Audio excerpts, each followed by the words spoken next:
Hello, Gonky. Hello, Mover. How are you? I'm doing just fine. Welcome back. We missed you.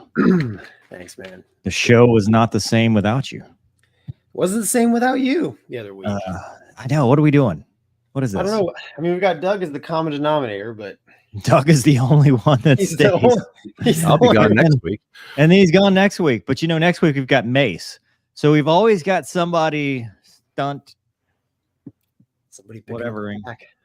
Yeah. Well, I mean, I might be gone next week. I don't want to guarantee you one way or the other. We're a cog. That's right. We're all just cogs in the wheel of justice. That's right. All replaceable, basically, is what it tells me. Yeah. Sorta. I think we are all somewhat replaceable. Semi-replaceable. Yeah. Yeah, I'll tell you what, though. Two things that happened. The viewership was very low without you. So obviously you are the glue that's holding this together. You're the main attraction. And then Luna didn't show up. Oh, that's why. That's why. It wasn't me. She never showed up. So I'm thinking we'll see. We'll test this theory, right? No Mace, and now she shows up when Mace is not here, but won't show up when Gonky is there. But no, I'm trying to see what's going on here. Yeah. Let's see. We do have a Lunacam, though. The Lunacam is always active. Yeah, it could have been Thursday too. I mean, Monday. We've been shockingly with all three of us with, believe it or not, lives outside of the YouTube. Don't tell the one guy. That one guy was mad. He was mad. But it's pretty amazing. We made 95% of every single Monday throughout the year. So I mean, I consider that. I missed the most important one. I missed our anniversary. Yeah, you did. But I mean, such is life, man. I was in the simulator simulating. This is the first time I've in a long time I've seen you, not in your office, which is nice. The hotel background's not good. I mean, this is the first time you've seen me in my office. Yeah, that's what I meant. Yeah. Yes, back home. Thank you. Because I was in the hotel once with the lights on either side that everybody hated, and then once with the door, and I don't like hotels. I don't know what to tell you. That place, it was a good place. It was a good hotel for a little while. But I'm glad to be home. Neighborhood was a little tough. Neighborhood was a little tough. Neighborhood was a little tough, but always mind your surroundings. It's just like Batman. You just have to be ready for anything. So, Doug, how was your weekend? Sorry. It was normal. I just did a lot of helicopter ops and DCS. Nah, you know what else we did? Oh yeah, the other things. We did some spotting. It was me. Who's shooting me? Talk reporting. We did a little ready or not.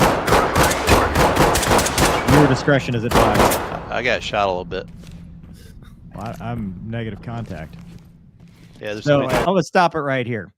Why this is so funny? So our buddy, what do we call him? Hatchet, Ryan. Hatchet. So during my time in the hotel, right, I bought a laptop, and it was a Dell, and I thought Dell Alienware laptops would be pretty good. It was on sale. What are we doing, Doug? You're confusing me with where do I even look now? Like what? Anyway.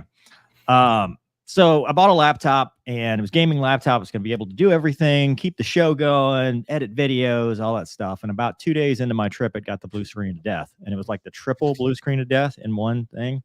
And Dell has probably the worst customer service on the planet now. And so they at first they're like, hey, we'll send you, we'll do an advance exchange, and then you send it back. And I was like, that's great, because I need this to work. And then they changed their mind and said, no, you gotta do it. So I was like, I'm just sending this thing back. But before that, Steam had a sale, and I was sitting in the hotel room, and peer pressure, people are like, you need to buy these games. So I bought Ready or Not and Ghost Recon Wildlands and X-Plane 12. And this is a game called Ready or Not, or Simulator, whatever it's called.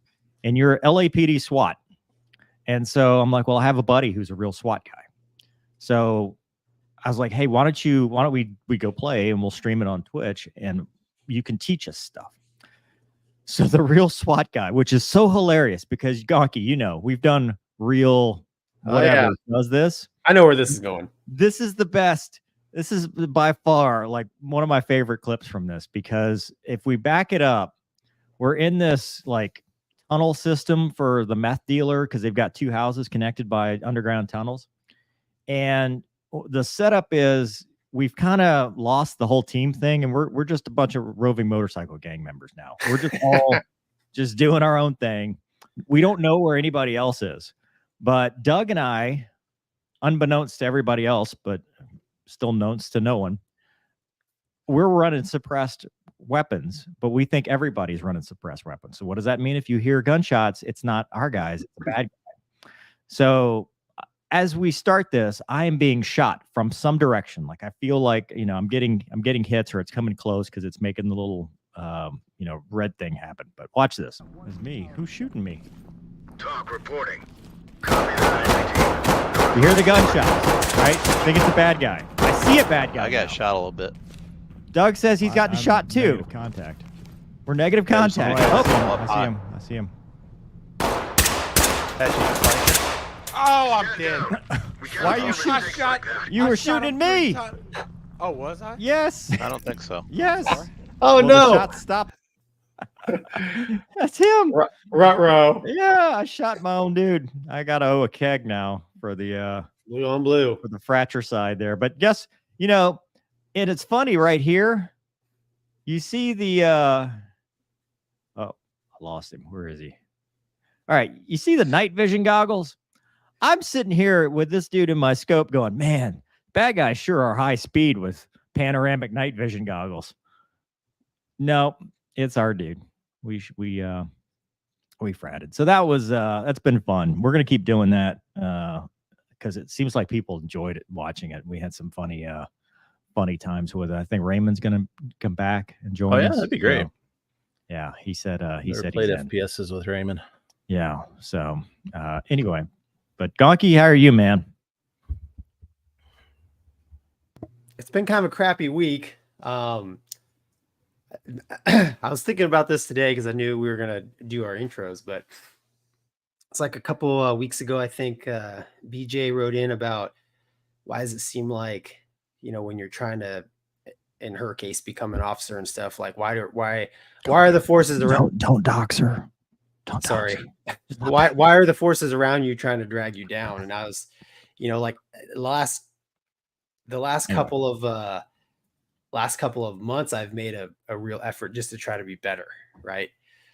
Better husband, better in my church with my kids and stuff. And like, I just feel like I've been attacked, right? So like I've got this knee thing that, some or most of you guys have figured out, like I'm hobbling around like I'm 90 and I've, diagnosed with arthritis, and I had another flare up last week, and then my entire family got sick and everyone was puking. And I'm still a little bit, you can probably tell by my nasally voice, fighting something as well. And then, sadly we had to put my dog down this morning. So, I mean, that was like, yeah, I'm sorry, man. Yeah. I mean, it's just, it was tough, and it's just like, I just literally, and Mover and I've talked about this.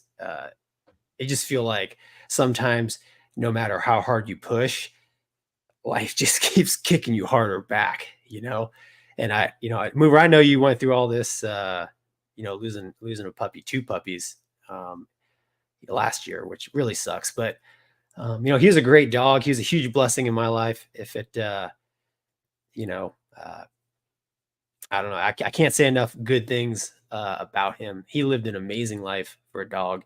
And, I always wondered, like, I know obviously you never want your puppy to go, but, looking at him today, the state he was in, I could just tell, he was almost begging for me to, hey, take me to the vet, man. We got to do something. So it's been a tough, it's been a tough week and a half or so. I mean, I slept for like 3 days in a row. I didn't even get out of bed, called in sick for work, kind of thing. And then, my whole dog stuff actually started about a week ago, and I was too sick half the time to have decent conversations with my wife about, what do we do, and then the kids are puking, and it's like, so yeah, it's been a crappy week or so, but we'll talk about it later. But you just, when life gets you down, man, you just got to keep. You want to talk about it now? We did this last week. You want to talk about the last time? We can start the mental health minute now. We don't have to, man. I know keep it while it's sad. I mean, we might as well keep the train going. Like Here we go. All right, you go ahead, man. Jeez. Okay. Do you want to start? I mean, you already had it rolling. Keep rolling. Yeah, you got it's always even Wombat said it really well. I think his grandfather told him, like, just get up. Like, and that's part of keep moving, right? So when life knocks you down, you just gotta get up. So for me, like, I hated losing my dog, but what was harder for me was watching my wife, go through it, because that's, he was legitimately like her little baby. And I was just, the only thing I could do was just try to, for me, keep moving was just like, just try to be the strong one, because I knew she would need it. And that was tough.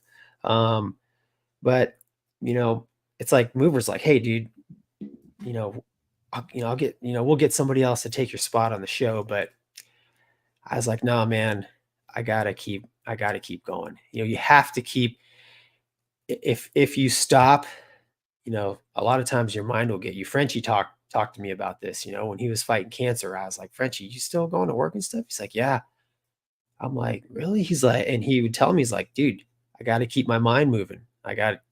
He's like, if I just sit at home and, let my circumstances get control of my mind, like, he's like, it'll be the end of me, So, we talked a little bit before the show, but, keep moving doesn't necessarily have to mean keep moving forward. You might be moving and things are going backwards or sideways.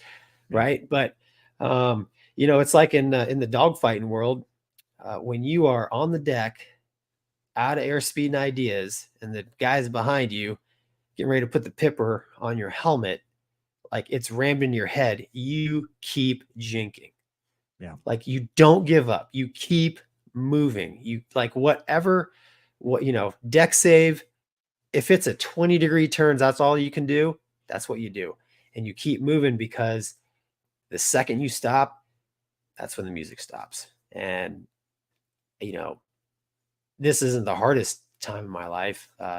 But, tough times, I think, are best dealt with by action, and movement is action. But Mover, what do you think? Oh, dude. First off, I'm sorry. There's no words, because I've been there. And we've talked about it in depth. There's no point in, going over kind of what happens. I thought about this topic. I mean, obviously the events that transpired in the national news over the weekend, there's a little bit of that in what happened Saturday. But when I was in the police academy, So not fighter pilot, but actually police. One of the things they did, and I didn't know they even did this. I showed up one day and they're like, "Hey, you got your PT gear, right? Yeah, put it on." And it was called Fight Night. I did not know what Fight Night was. What Fight Night is they put you in this small room, like 10 by 10, maybe smaller than that. And the instructor he's wearing, he's nothing. He's got boxing gloves on. They put a couple of pads on you, like headgear and stuff like that. And they tell you, you're in there for 3 minutes, because that's about the average time that, if you get into a fight, that's about best case, or worst case, depending on how you look at it, somebody's going to come to back you up if you're alone. And they tell you, you don't have to, we don't expect you to know anything, because you don't know anything. You haven't learned tactics yet. I mean, I did, because I had spent years training, but it's not about the tactics at this point. It's about the fight in you. And so you go in there and you're punching the instructor, no face shots, obviously. And if you stop or let your guard down, they'll hit you. I mean, they'll hit you as hard as they can. And the dude I fought was a former boxer, and it sucked. And the goal of that was to see that you wouldn't give up, to keep moving, because they didn't care. You could be throwing the sloppiest punch on the planet, but you had to keep punching. You had to keep fighting the whole time, because that was one of the, determining factors of, could you do this?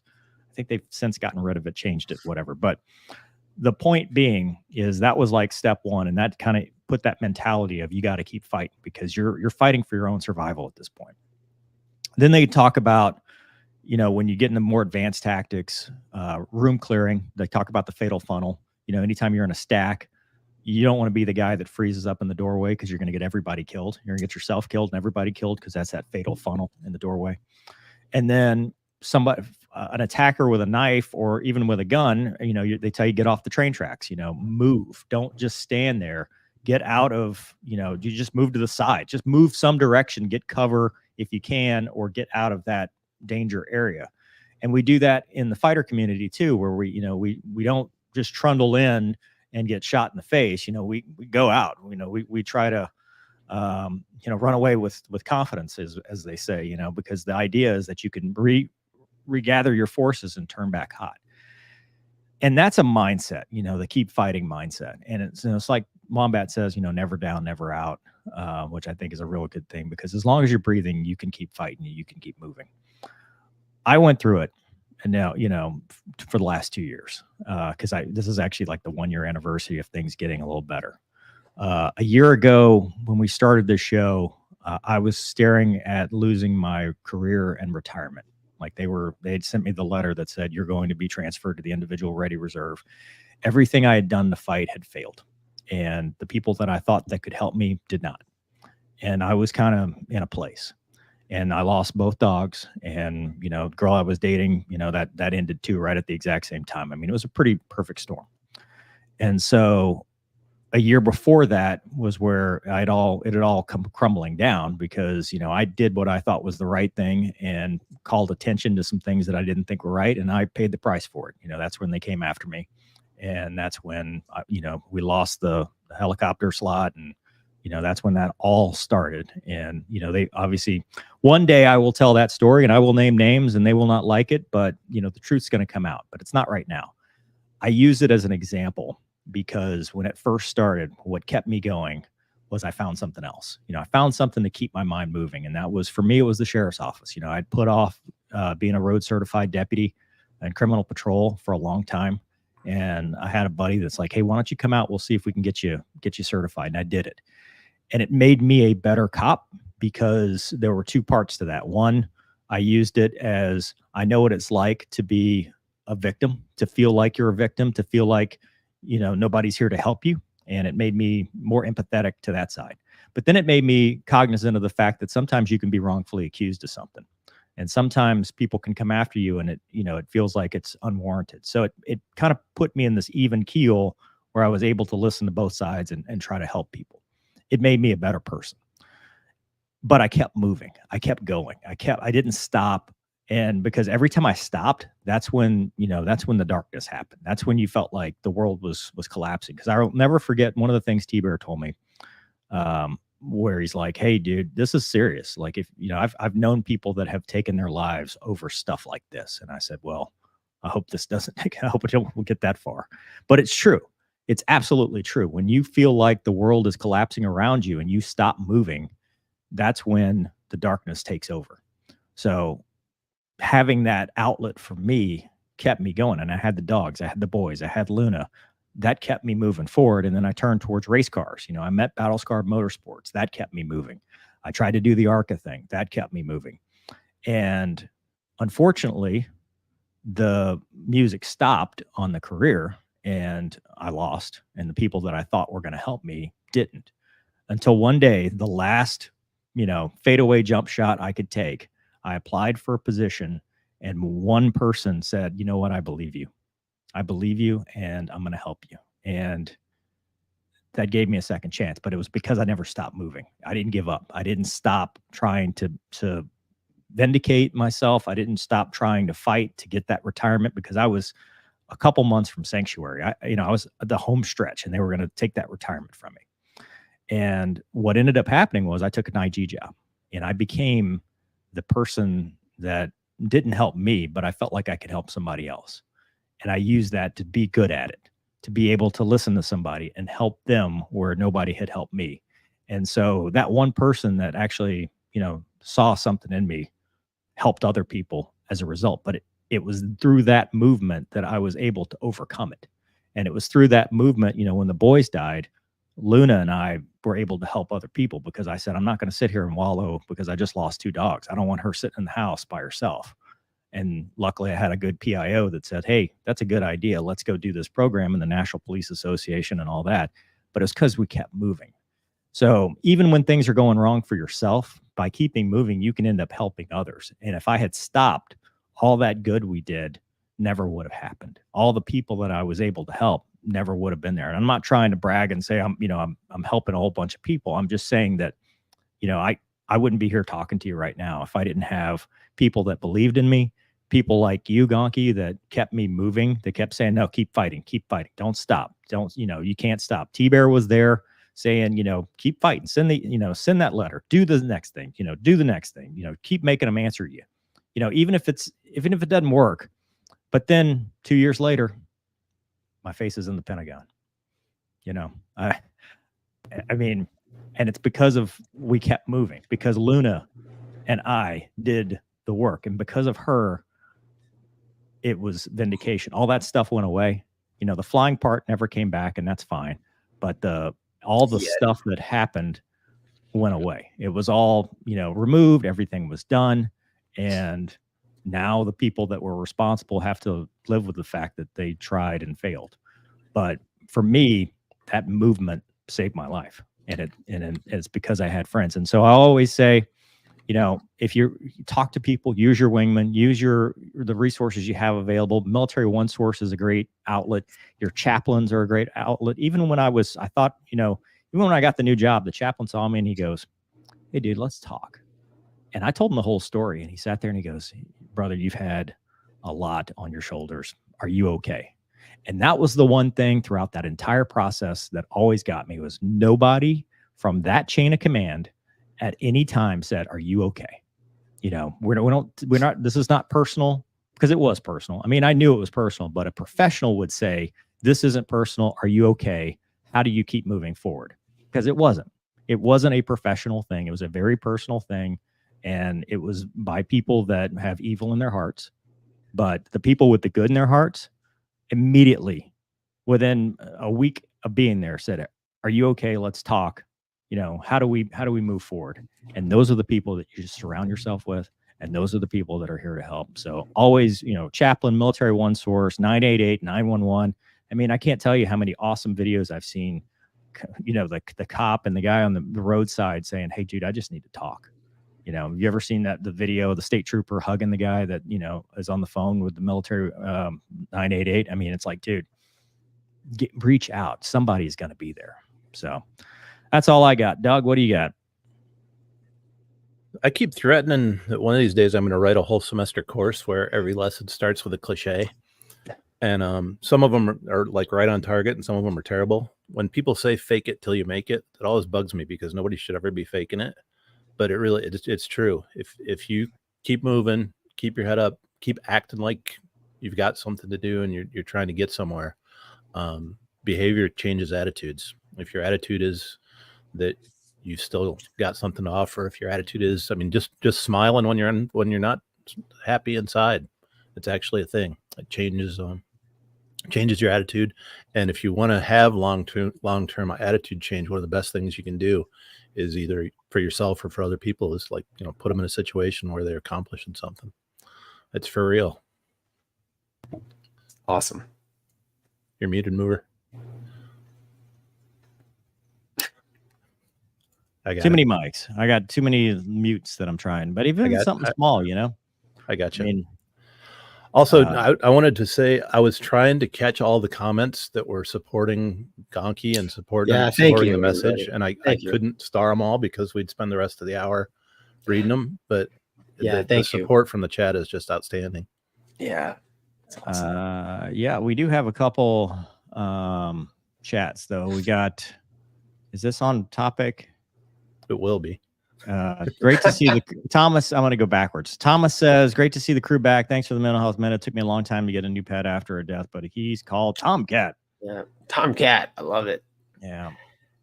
Chandler says, quick question for Mover. Why do you dislike strike eagles? Is it because they're better than vipers in every way? Glad Gonky is back. Have you never heard the Dos Gringos about clubbing baby seals? Oh yeah. It is. There's no passenger jet in the world that I'd rather fight than a mud hen with a Wizzo in the back. You got to have somebody to tell you to jink. Yeah. But don't stop jinking.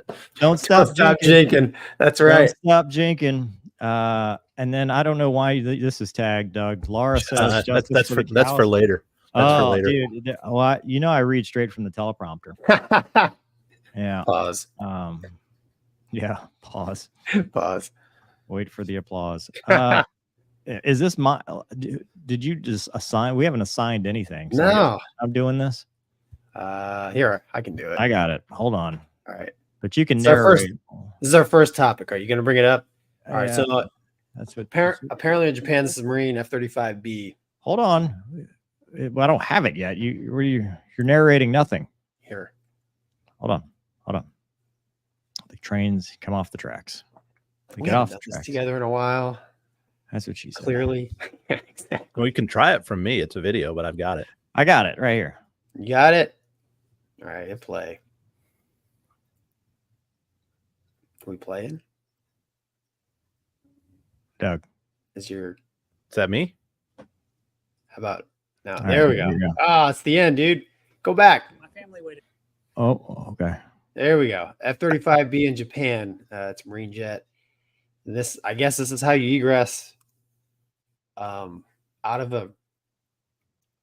Well, this is how you sneak out after a drunken night. I mean, dude, it's Amy. I mean, sneaking out the window after so nobody sees you leaving. That was a solid 6-foot drop, man.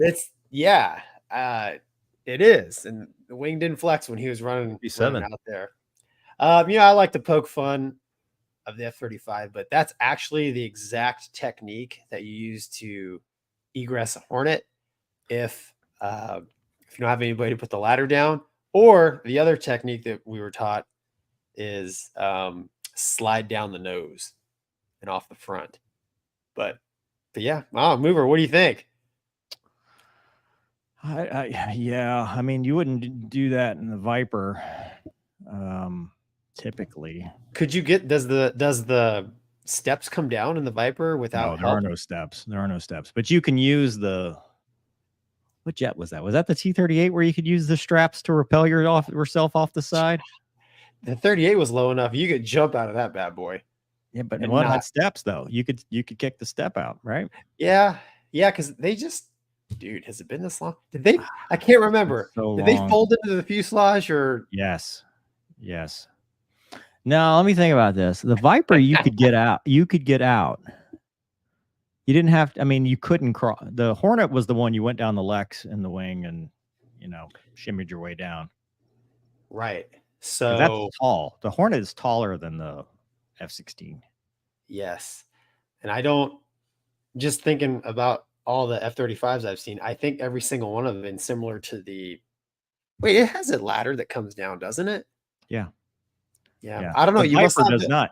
The Viper does not. And the Viper, I've done it before because, like, I think we were like lightning within 5 or something. And, you know, there was no crew chief to come put the ladder up. And I'm like, I'm getting out of this thing. Yeah. Because a couple guys had already done it. But I think it was either you could get out and then lower yourself with the canopy rail or the man, it's been so Could long. you slide down the front? Like down the nose? No, you don't want to do that because you get a pedo boom up your. Oh, the pedo keister. boom would get you. Yeah. Yeah. Plus, it's probably hot because That's right. had It's the- probably very hot. Very, very hot. so I wouldn't recommend that one. Yeah, I don't know what caused the I couldn't find anything about why this guy egressed. They rolled the trucks and you can see the fire trucks. Yeah, that part puzzled me. It seemed like if there was emergency equipment coming, they would have had maybe there was something bad going on that we didn't know. Right. So typically, you know, the fire rescue would get there and they put the ladder down for you and get out. Unless you think something like you said, Doug, real bad's happening and you hop out. I don't know. My guess is maybe if I was going to speculate, because only this happened to me once, was maybe a generator was getting hot. Had a generator fire in a Hornet once, and you know, I wanted out, but luckily I was still parked in the line, starting up when it happened, and the ladder was still down, so I got out. But if I was waiting in the marshal area for like my wingman or something, and I smelled like the generator cooking, and I went out, I would do exactly what this guy did. But who knows? We'll probably find out. Yeah. Dude, I can't believe it's been that long since we've flown. Crazy, isn't it? Let me ask, Mover, so when you were cross country in the F-16, how did you get? You went to a place and called and said, "Hey, got a ladder?" What if you diverted? Then sometimes they have the hard stands, you know, the little things that they can wheel out, or you just figured it out, you know. I mean, yeah. So kind of one of the unofficial lessons in the Hornet rag was how do you get in and out without the ladder? And it actually required a little bit of upper body strength and allow on the wingtip. So I mean, the first time that my IP is like, okay, we're gonna go cross country. I'm going to show you how to get in and out of this thing without the ladder. And the first time I saw him go up, I'm like, I'm not doing that. And the trick is make sure when you take your gear off before you get out, like if you land somewhere off station, leave your gear up there, because the odds of you successfully getting up on the wing from the ground with all your gear on is a lot less than if you just have a flight suit on. Yeah. So sorry, I was people were wondering what I was just looking at. The last time I've had to do this was here. Did you get out? Yeah. So you see the left intake smoking? Can you see that? I can't enhance this photo at all. There's some haze by it. Yeah. So where is that? Is that Eglin? That's at Eglin.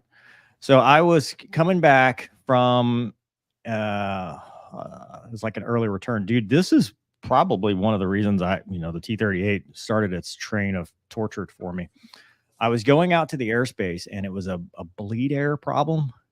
And so the cockpit went full hot. And dude, I was like, oh, because it's all controlled by bleed air. And so I took off, or I was climbing out, and I was like, hey, this thing's getting a little warm, and it started compressor stalling. So I came back, recovered it at idle, because it recovered at idle, did a single engine landing, taxied clear, and when I shut the engine down, it was smoking. Well, they always smoke, but fire always meets you at the end of the runway when you declare an emergency, because the fire chief's the only one that can clear it. Well, they ran up to me and said, "Sir, you got emergency ground egress." And dude, I unstrapped and got out and I was still wearing my parachute, and that 50 or 60, 69 pounds or extra, dude, I just about commando rolled out of the thing because like as soon as I hit the ground, the momentum, I'm like, oh God, no, got to try to look cool. How do I not remember this? You weren't there. Did you get your key? Dude, I was always terrified about forgetting the key. Yeah, I got the key. Oh, dude. I got the key. The silver key. Yeah, like if you let that thing snag on something, yeah, you're going for a parachute ride. Yeah. That's wild, man. Yeah. Well, I mean, dude, that's an uncomfortable time when it went hot in the cockpit and, you know, it's greenhouse effect. And dude, I was wearing a jacket because it was January. It was January of 2021. And dude, it was getting, you cannot remove jackets while you're wearing all that crap. And it was like, there was no AC. It finally didn't do it the whole time. Yeah, it didn't do it the whole time. It just did it like, you know, I heard the pop and then, you know, it started running away and then it started compressor stalling and then it was just no airflow at all, which was a lot better. I thought about doing that, you know, the whole ram dump thing, but then it finally cooled. Yeah. So it switched back. Like there was some bleed air valve that had failed. That it was one of those, because the jet was so old, they were doing it as run to failure, you know? Yeah. But long story long, this is why you do emergency ground egress, because if something has happened, fire, they think there might be a fire, there might be an internal fire, you know, it could be precautionary, could be something else. You know, the F-16, you know, if your EPU is running, so a hydrazine leak or something like that, you'd be getting out of Dodge or else you'd get cancer. So there's all kinds of different such scenarios where you would emergency ground egress, but not necessarily jettison the aircraft. Right. Yeah. I still can't believe I cannot remember that. Tells you, man, how I'm just getting old and forgetting stuff. Anyway, all right, moving on. So Doug tells me there's a malfunction on my end. I am not seeing the super chat. So Doug is going to. I think there's a malfunction on StreamYard's end. Okay. So we have. It's not starring them. That's what's happening. Yeah. Right. Here, let me run through them, and you guys can you'll see them this way. Kate says, "Gonky, my heart goes out to you and your family." Thank you, Kate. That's awesome. Thank you. Thomas says, "Gonky, stay positive, my friend. Gonky is a golden retriever. Even today, he's positive." That's right. That's right. Toby says, "For all the fallen furry ones." Yeah. Thank you, Toby. Thomas says, "The Lord's Prayer to you, Gonky, and your family." Thank you. Plexi says, "So sorry for your loss, Gonky. My thoughts and prayers are with you and your family." Thanks, man. Oh God, I'm not trying to pronounce that. Oh, AADFW AMTR. You can kill me, but only I can quit. That's so from yeah, the Mental Health Minute. It's segued into the MHM. Damn it. Renee says, "I'm sorry, Gonky. 1 Peter 5, 8 through 10. The devil prowls around like a lion. Stay strong in your faith." Thanks, Renee. That's awesome. ST says, "Former chief pilot for Lufthansa said, as we lose ourselves in the service of others, we discover our own lives and our own happiness. I find that's the best way to keep going. Serve." That's awesome. Bama fan in Oz. Boy, that's a terrible thing to admit. Wow. All our thoughts and prayers, Gonky. So hard saying goodbye to your best four-legged friend, even if harder watching you why your wife and kids struggle with it. Hang in there, mate. Thanks, man. John says, "Animals, especially our dogs, are family, and although they go faster than us, I truly believe they're entitled to the same blessings. It's not goodbye. It's see you later." Thanks, That's John. always been the tough part for me, is that I'm gonna outlive them. Yeah, 100%, man. John watched our stream last night. He's like, "Hey, I can teach you guys." Yeah. Teach us, Sensei. Yeah, that's what I told him. I said, "Hey, teach me this stuff." Bad frag. Griff says, "Sorry for your loss, Gonky. We'll say a prayer for you and your family." Forgot to put my message in the last chat. Thanks, Griff. Just a couple more. All right. Brian says, "When things aren't going right for me, I start to look for little victories, stuff I can easily get done well and string together till things to improve." That's a valid thing. Yeah, that's awesome. That's valid. Get back to basics. Dan O'Grady says, "Sending our condolences from Viper, Echo, and myself. Keep moving forward."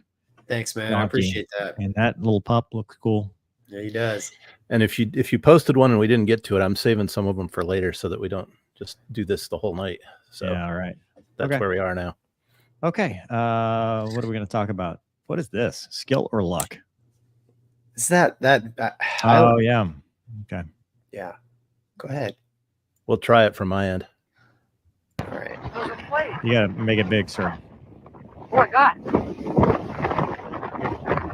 It's like Oh. right there. Whoa! So that is a Cessna that. Play it again, Doug. See the first That part? was pretty good. Yeah. Play Yeah, that. I'm going to mute it and play it again. Yeah. Play that bad boy again. So it looks like he's Aircraft 2 performs the split S. So the part that got me was I was looking at the shadow. I didn't realize the plane was up here. Oh, look at that dude. lift vector. Oh, dude. That's the last ditch, Wow. dude. That is the paddle. Dude, that is ground effect saving your butt right there. Like, Lord. Yeah. I wonder if the wings. oh, dude. There's no terrain in that thing. So to answer your question, Gonky, skill or luck? Luck. No, 100%. Luck. Because skill did not get you in that situation.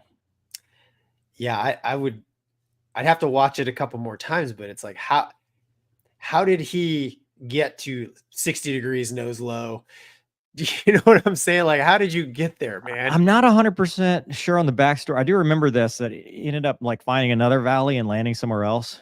Yeah, and that's the only thing I can think of is he was in a little single engine plane flying up a canyon and it got too steep and heavy. high. Yeah, exactly. And he had to do, the miracle turn, and he was successful. Honestly, it's pretty amazing how low he got. I know the video is kind of far away, and I can't tell is that a 172, but I wonder if his wheels actually did. The article I read claimed it was 152, but I don't have any sources. The on 152. Man, his wheels had to be touching the ground or so close to it. I think he or she probably was very fortunate. You know what though? But whoever that pilot is, dude, you win for the lowest flyby. Yeah, dude, like, it can only be tied. It can only be. Well, I will never beat you. So it goes my hat's back off to you. Well, it goes back to the mental health minute. Keep flying the plane. Fly it all the way through the crash. Did not give up and kept moving. Dude, you know what? For a deck save, he got his wings under him. Lift vector was squared away once he got her turned around. And yeah, pretty wild. Do those things have a G meter? Because I don't even want to know what the bottom of that pullout was. No, they don't. But No, dude, he's that's probably what in they don't.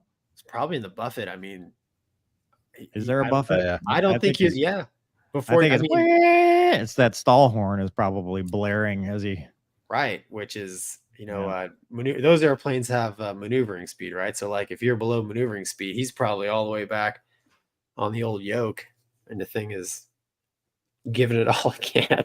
That is a super scary video. He's good thing the Earth's not flat. Valid. The Earth appeared to be although if it had been flat, he might not have gotten in that situation in the first place. Oh, it's like the whole when you crash and they're like, well, there's lucky there was no fire, and it's like because he ran out of gas. Correct. right, exactly. If you want to run out of gas, there'd been no crash, dude. Was there a passenger? There's at least one. Was they on a date? Let's hope not. Probably won't be a second date. Well, yeah, unless he's quite the storyteller. I mean, I don't know. I don't know. I mean, I used to fly those airplanes quite a bit. They do not have a lot of performance, so that move there is epic. Yeah, but again, the lesson here is don't put yourself into that situation in the first place. Yeah, I've never been one to want to fly general aviation airplanes in the mountains, unless maybe you have a turbocharger. Yeah, I just think you're rolling the dice, man. Like they're so underpowered at sea level, I mean, that's just my own opinion. If you're smart about it, great. But Okay. All right. Well, moving on. Doug, did you want to get through those, or should I move on to the next topic? They can wait. Okay. All right, cool. So this is a little inception-y. A flanker intercepts an eagle intercepting a Russian bomber. I've got it, Doug. Don't worry. So it's like, yo, dog, I heard you liked intercepts. So here's an intercept with your intercept while they intercept. And this is on Twitter. I'm not going to try to pronounce that. That's obviously stolen from this person's tiki-taki. Are you ready? Ready. That's loud. Hold on. Let me get rid of about 20 of the decibels. So here's the Eagle jet. There's the... Well, telling them, get out. Get away. Yeah. Where's the other eagle? Probably in high cover somewhere. Off screen. Are flankers that big, or is that perspective? Oh, no. No, they're big jets. They are huge. Massive. F-15s are not small. No. Flanker's bigger. No. So I'm not sure if we're on a loop or he tried to come back. I was keeping up relations. Yes, I know the finger. So they the Eagles intercepted a Tu-22. Is that right? Yeah. And the flankers were escorting it. The flankers intercepted the Eagles intercepting the Tu-22. Oh gosh. So the backstory is Russian Air Force Su-27 intercepted a NATO F-15 aircraft trying to get closer to a Tu-22M. Doesn't say where it happened, but my guess, I mean, probably a Lakenheath jet. Does Lakenheath still have the Eagles? Well, can't see the tail from here. It's definitely over the water somewhere. Yeah. Dude, the Tu-22, that's a pretty mean looking machine. Yeah. Yeah. It's a big old swing wing bomber. So the video is from the Tu-22. Yeah. I think it's just it's decades old cat and mouse, right? They send out a plane, we send out a plane. They send out a plane, we send out a plane.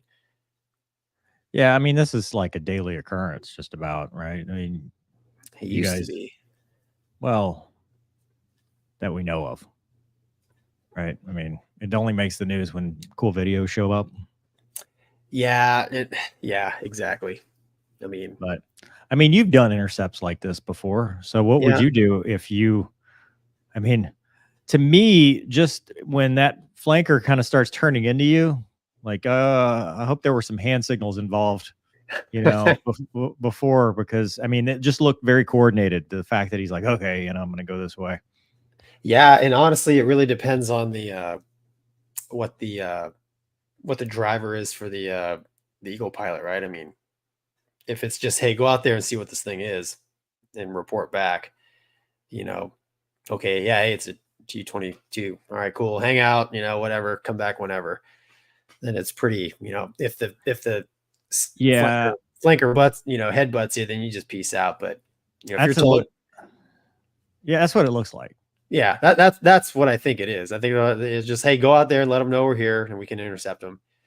Because you know his wingman's probably high cover in the back.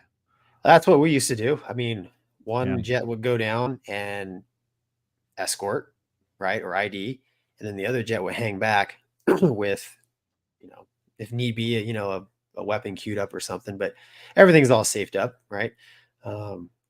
Depending on the weapons posture, but this is all, you know, this is all just cat and mouse, man.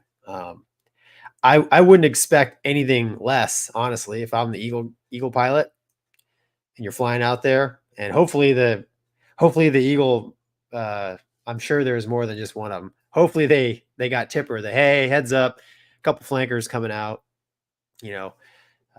It would be a bit of a shock and surprise to not hear anything, and all of a sudden, like, oh, dude, there's a couple flankers here too that just popped in on us. Yeah, I fear you've underestimated the sneakiness. Correct, right? But you know, it's open ocean, right? I mean, well, I mean, you have to have his wingman had to be singing like, hey, you know, left 8 o'clock. Yep. Slightly low, 9 o'clock. Well, the wingman, and usually, like, if it's just two of you, and you're intercepting and escorting, kind of your bubble of SA is generally right there. And then anything coming in from outside, so anything trying to intercept you, we would get that tipper from, in my case, the Hawkeye or the boat or the Antietam. Wombat. Yeah, Wombat. Hey, Gonky! Check the guys to the north. Check the guys to the north. What is he saying? So, yeah. I'm coming to save you. Right. Help is on the way, dear. Is Hawkeye. When we intercepted the Iranians who were intercepting our strike group, I was the guy in trail, and my XO was the one who made the very aggressive ID. And when he made that ID, within like 5 seconds on guard, the Iranian air defense was talking to us. Oh, wow. Yeah. They're like, I forgot, aircraft squawking, umpty frats, whatever we were squawking. You are interfering with, maritime patrol. I mean, he just went on this rant, and I was like, wow.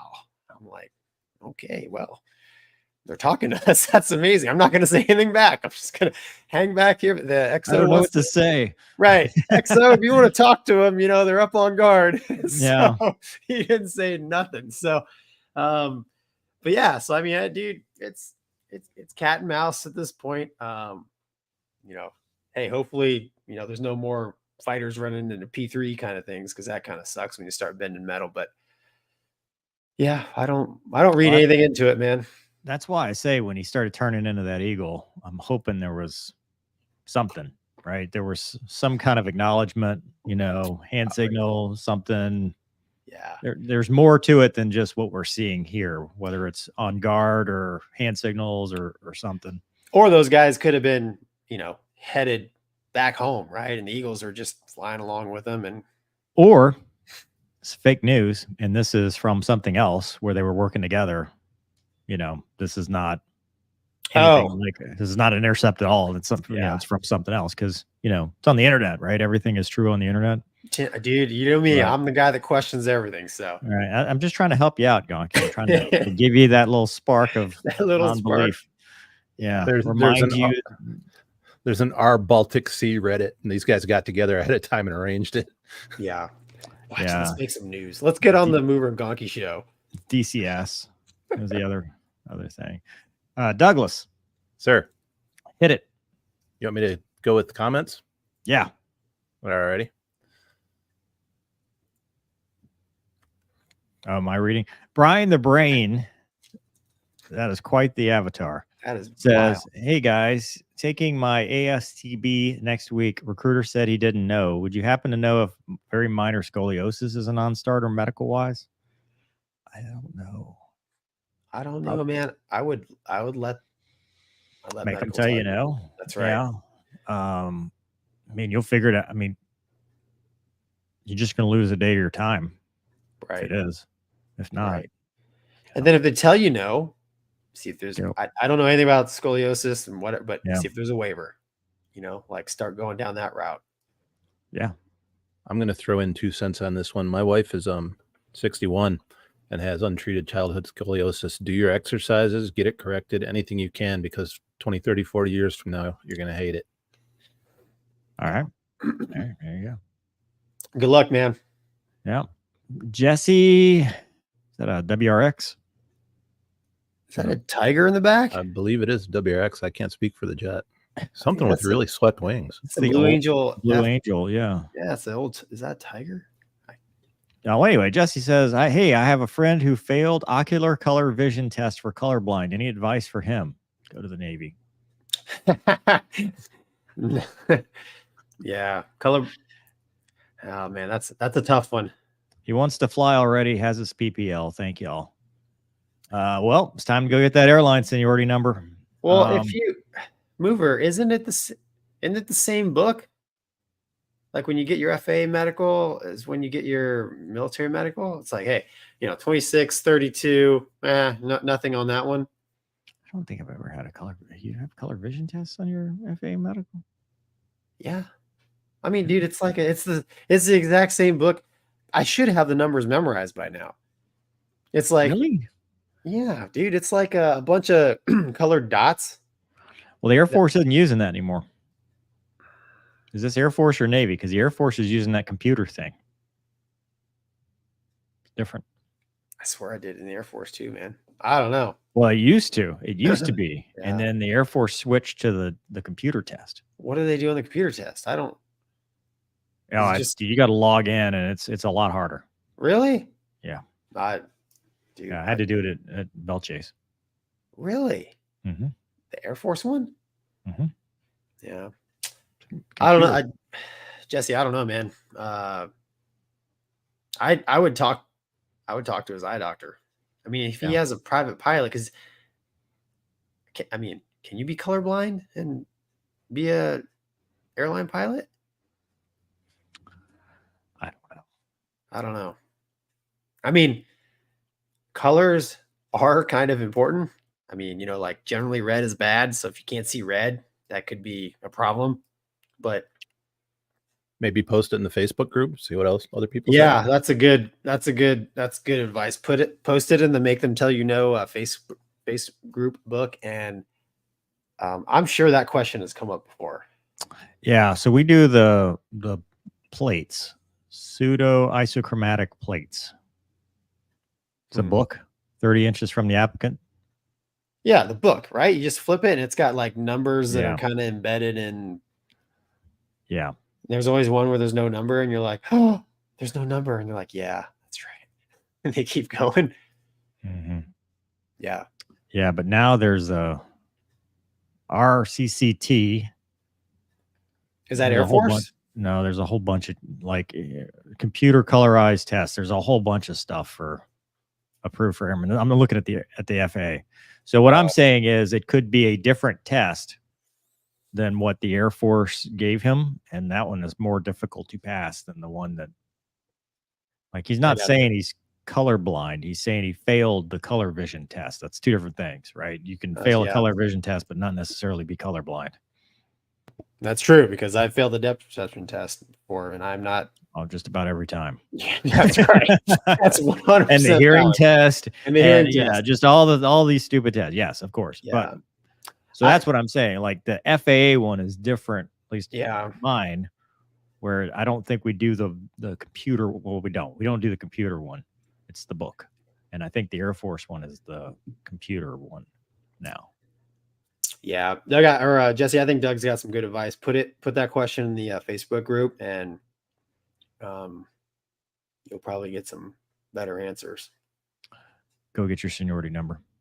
Taylor says that's a nice rig. Oh, that is nice. Found y'all a couple months ago. Impactful show in many ways. Would rather support you guys than any network. Episode 35 with movers tech issues, blacking out was hysterical. I appreciate what y'all do. Wow, thank you, Taylor. Thomas says Tomcats. James says applying to fly the 737 mover. Is there anything going I should watch out for? Also, sorry for your loss, Gonky. Thanks, man. Why the 737? Is there no place that has an Airbus that you can fly? How tall are you, James? That's what I want to know. If you're taller than 5'6", I recommend you go to any other airplane than the 737. James. Now, not to sell you on the Airbus, but it's got a real nice eating table. Tray table that pops right out where it should be in front of you. I mean, you can eat like a human and not spill it all over yourself. The seat recline is fully adjustable all the way back. 2 switches to start, not 35 like the 737. Literally, it's start and on. Oh, that's 4 switches to start the Airbus. One. He's 5'6". Then you know what, dude? You take either one. Take either one. Take the 7.3. It's more of a pilot's plane. It's whatever that means. It's meant for that height. You're connected. You're going to be one. Yeah, you won't. I mean, if you're 5'6", yeah, you'll fit. It's good to go. I mean, hell, it'll be like sitting in your living room flying an airplane. James, good luck, man. That's awesome. Yeah, good luck, Well, James. hey, when you get older and lazier, come on over the Airbus. Yeah, do both. Do both. do Well, both, here's that's the other thing too. Flying the 737 will set you up for all Boeing products. Because if you think it's going to be roomy when you get into the 7.3 as a man of such stature, when you get to the 7.8, it'll be like, just so much room, almost as much as an Airbus, but you're still going to have the yoke. Yeah, I like Boeing loves that yoke. I like the stick. I heard that about you. God, I walked right into that, didn't I? That's what she said. Next. Thank you for the comment, though, by the way. That is it. We can move on to the next topic. No, dude, I got this one right here. you Janitor's can see back those? says, in 1987, I was dropped from the Air Force Academy because I failed What? the color blindness test. Really? I think you That did better sucks. for yourself, to be honest with you. I think you fixed it. You can take over from here. I fixed it? No, I didn't fix it. Because there's another one that also didn't sub. Hatchet. Glonky. Simulators are not video He did what we games. told him to do. Remember, we told him you got to mess the name up. Yeah. Well, my wife would disagree, but okay. Hey, so I got one more. I got to show you. Yeah, there's a door. Let's check It it. is a sledgehammer. We can use that. Oh, look, I do have a wedge. So we're supposed to be checking this door for booby traps because the last time we died because there was a booby trap on the inside of the door. And this is me. It looks a lot like a game to me, Mover, not a simulation. I was looking, man. I was gonna look. I gotta for start a- doing replays. I gotta start. Hang on. I have my replays here. I was gonna look for a booby trap, and all I saw was a foot go past my face. Looks like a game to me. Notice the old guy hung back and survived. Notice wisdom. Gonky yelled it loud enough so his wife wouldn't divorce him. That's right. Honey, I'm looks with like you, a game baby. to me. I'm They're with you. playing video games on here. That's right. I am no part Like a- of this. Like a bunch of kids. I love you, and I don't love video games. Mover. Yeah. To be in command of your own home. I am the captain. What are you talking about? Luna's in charge. Joe says, I'm a little late on replying to the mental health minute. Had to decide whether to post this. I'm going through something that is either devastating or an opportunity to move forward. Wow. Keep moving. Absolutely, day by day. Wow, thanks, Joe. Yeah, keep Well, moving, man. if it's either one of those, then I would go with it's an opportunity to move forward, because you know what? You can put things in your rearview mirror. I mean, it may not be what you planned. It may not be what you envisioned for yourself, but you know what? Visions change. Priorities change. That's true. Ask Gonky. Yeah, they have drastically changed for me over the course of time. Yeah. This was not VR, by the way. I would never play that in VR. That's crazy.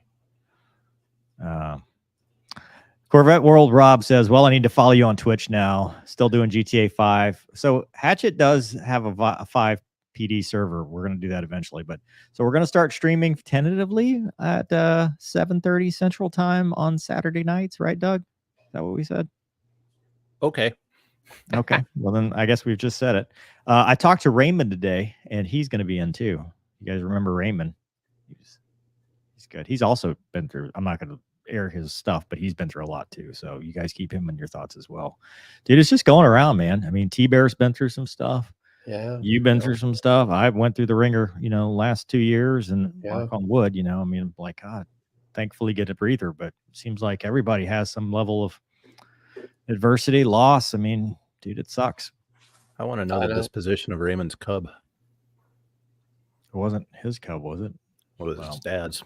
Well, let's not talk about that.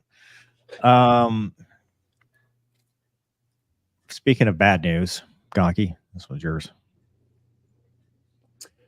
Oh, yes. That's right. So Polish pilot, Scoliosis killer, was killed, 2 or 3 days ago in a, how do you pronounce it? Aramachi 346. It's one of the contenders for T-45 replacement. Mm-hmm. And that's him right there. I think that's such a cool looking little jet. But it's got leading edge flaps, like leading edge devices. Yeah, there's a trainer version, and there's kind of a FA version, light attack. But yeah, he was flying it. I think they're getting ready for an air show. Yeah, it says that right there.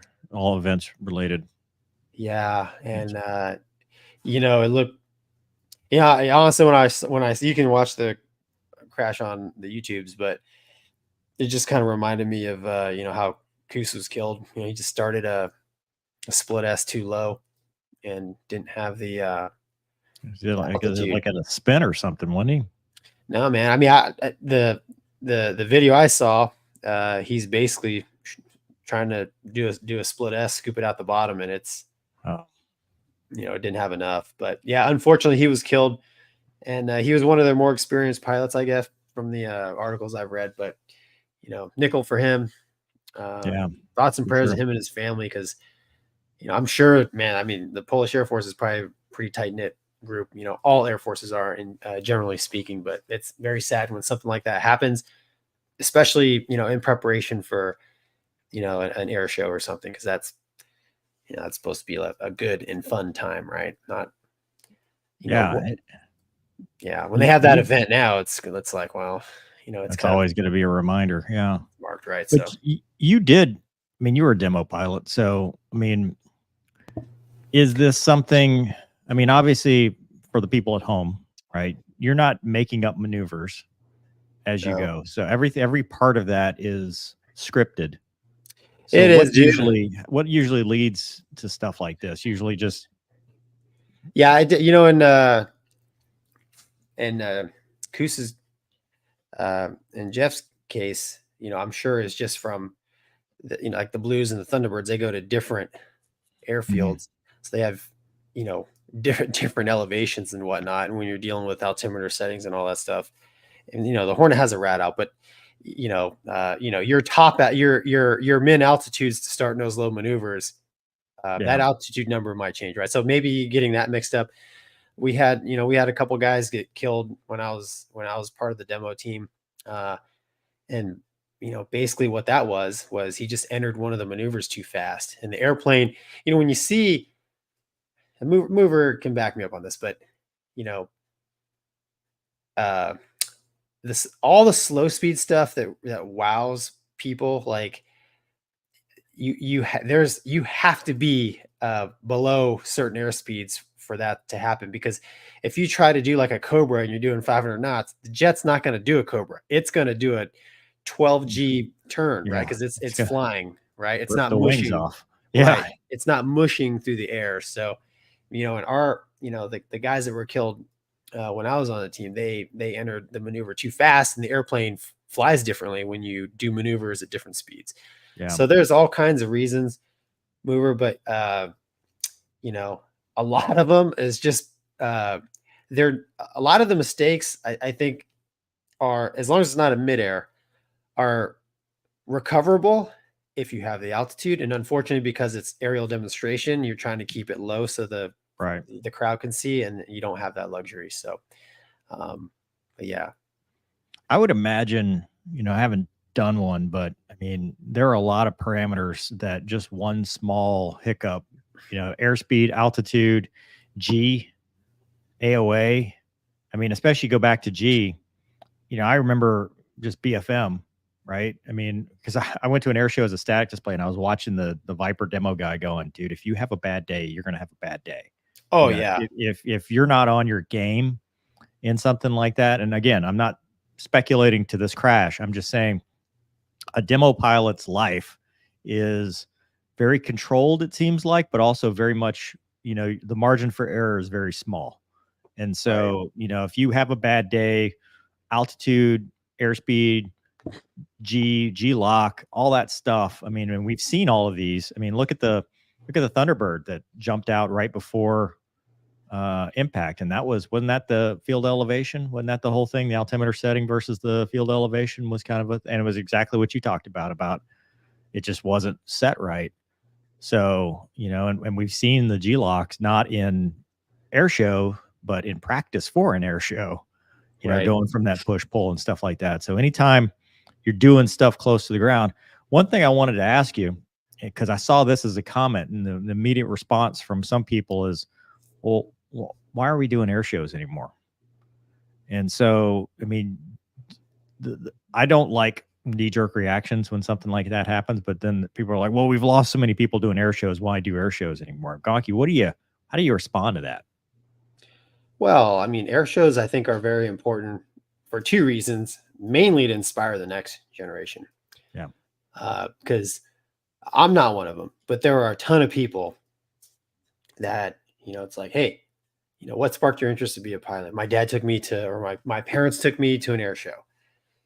I saw the Thunderbirds fly. I saw the Blue Angels fly. It's very inspiring. It's like taking a young kid to a monster truck event, right? I mean, they love machines, right? And airplanes are, especially fighter jets, in my opinion, are pretty amazing machines. I mean, they go fast, they make tons of noise, like everything little kids just love. I think that's the most important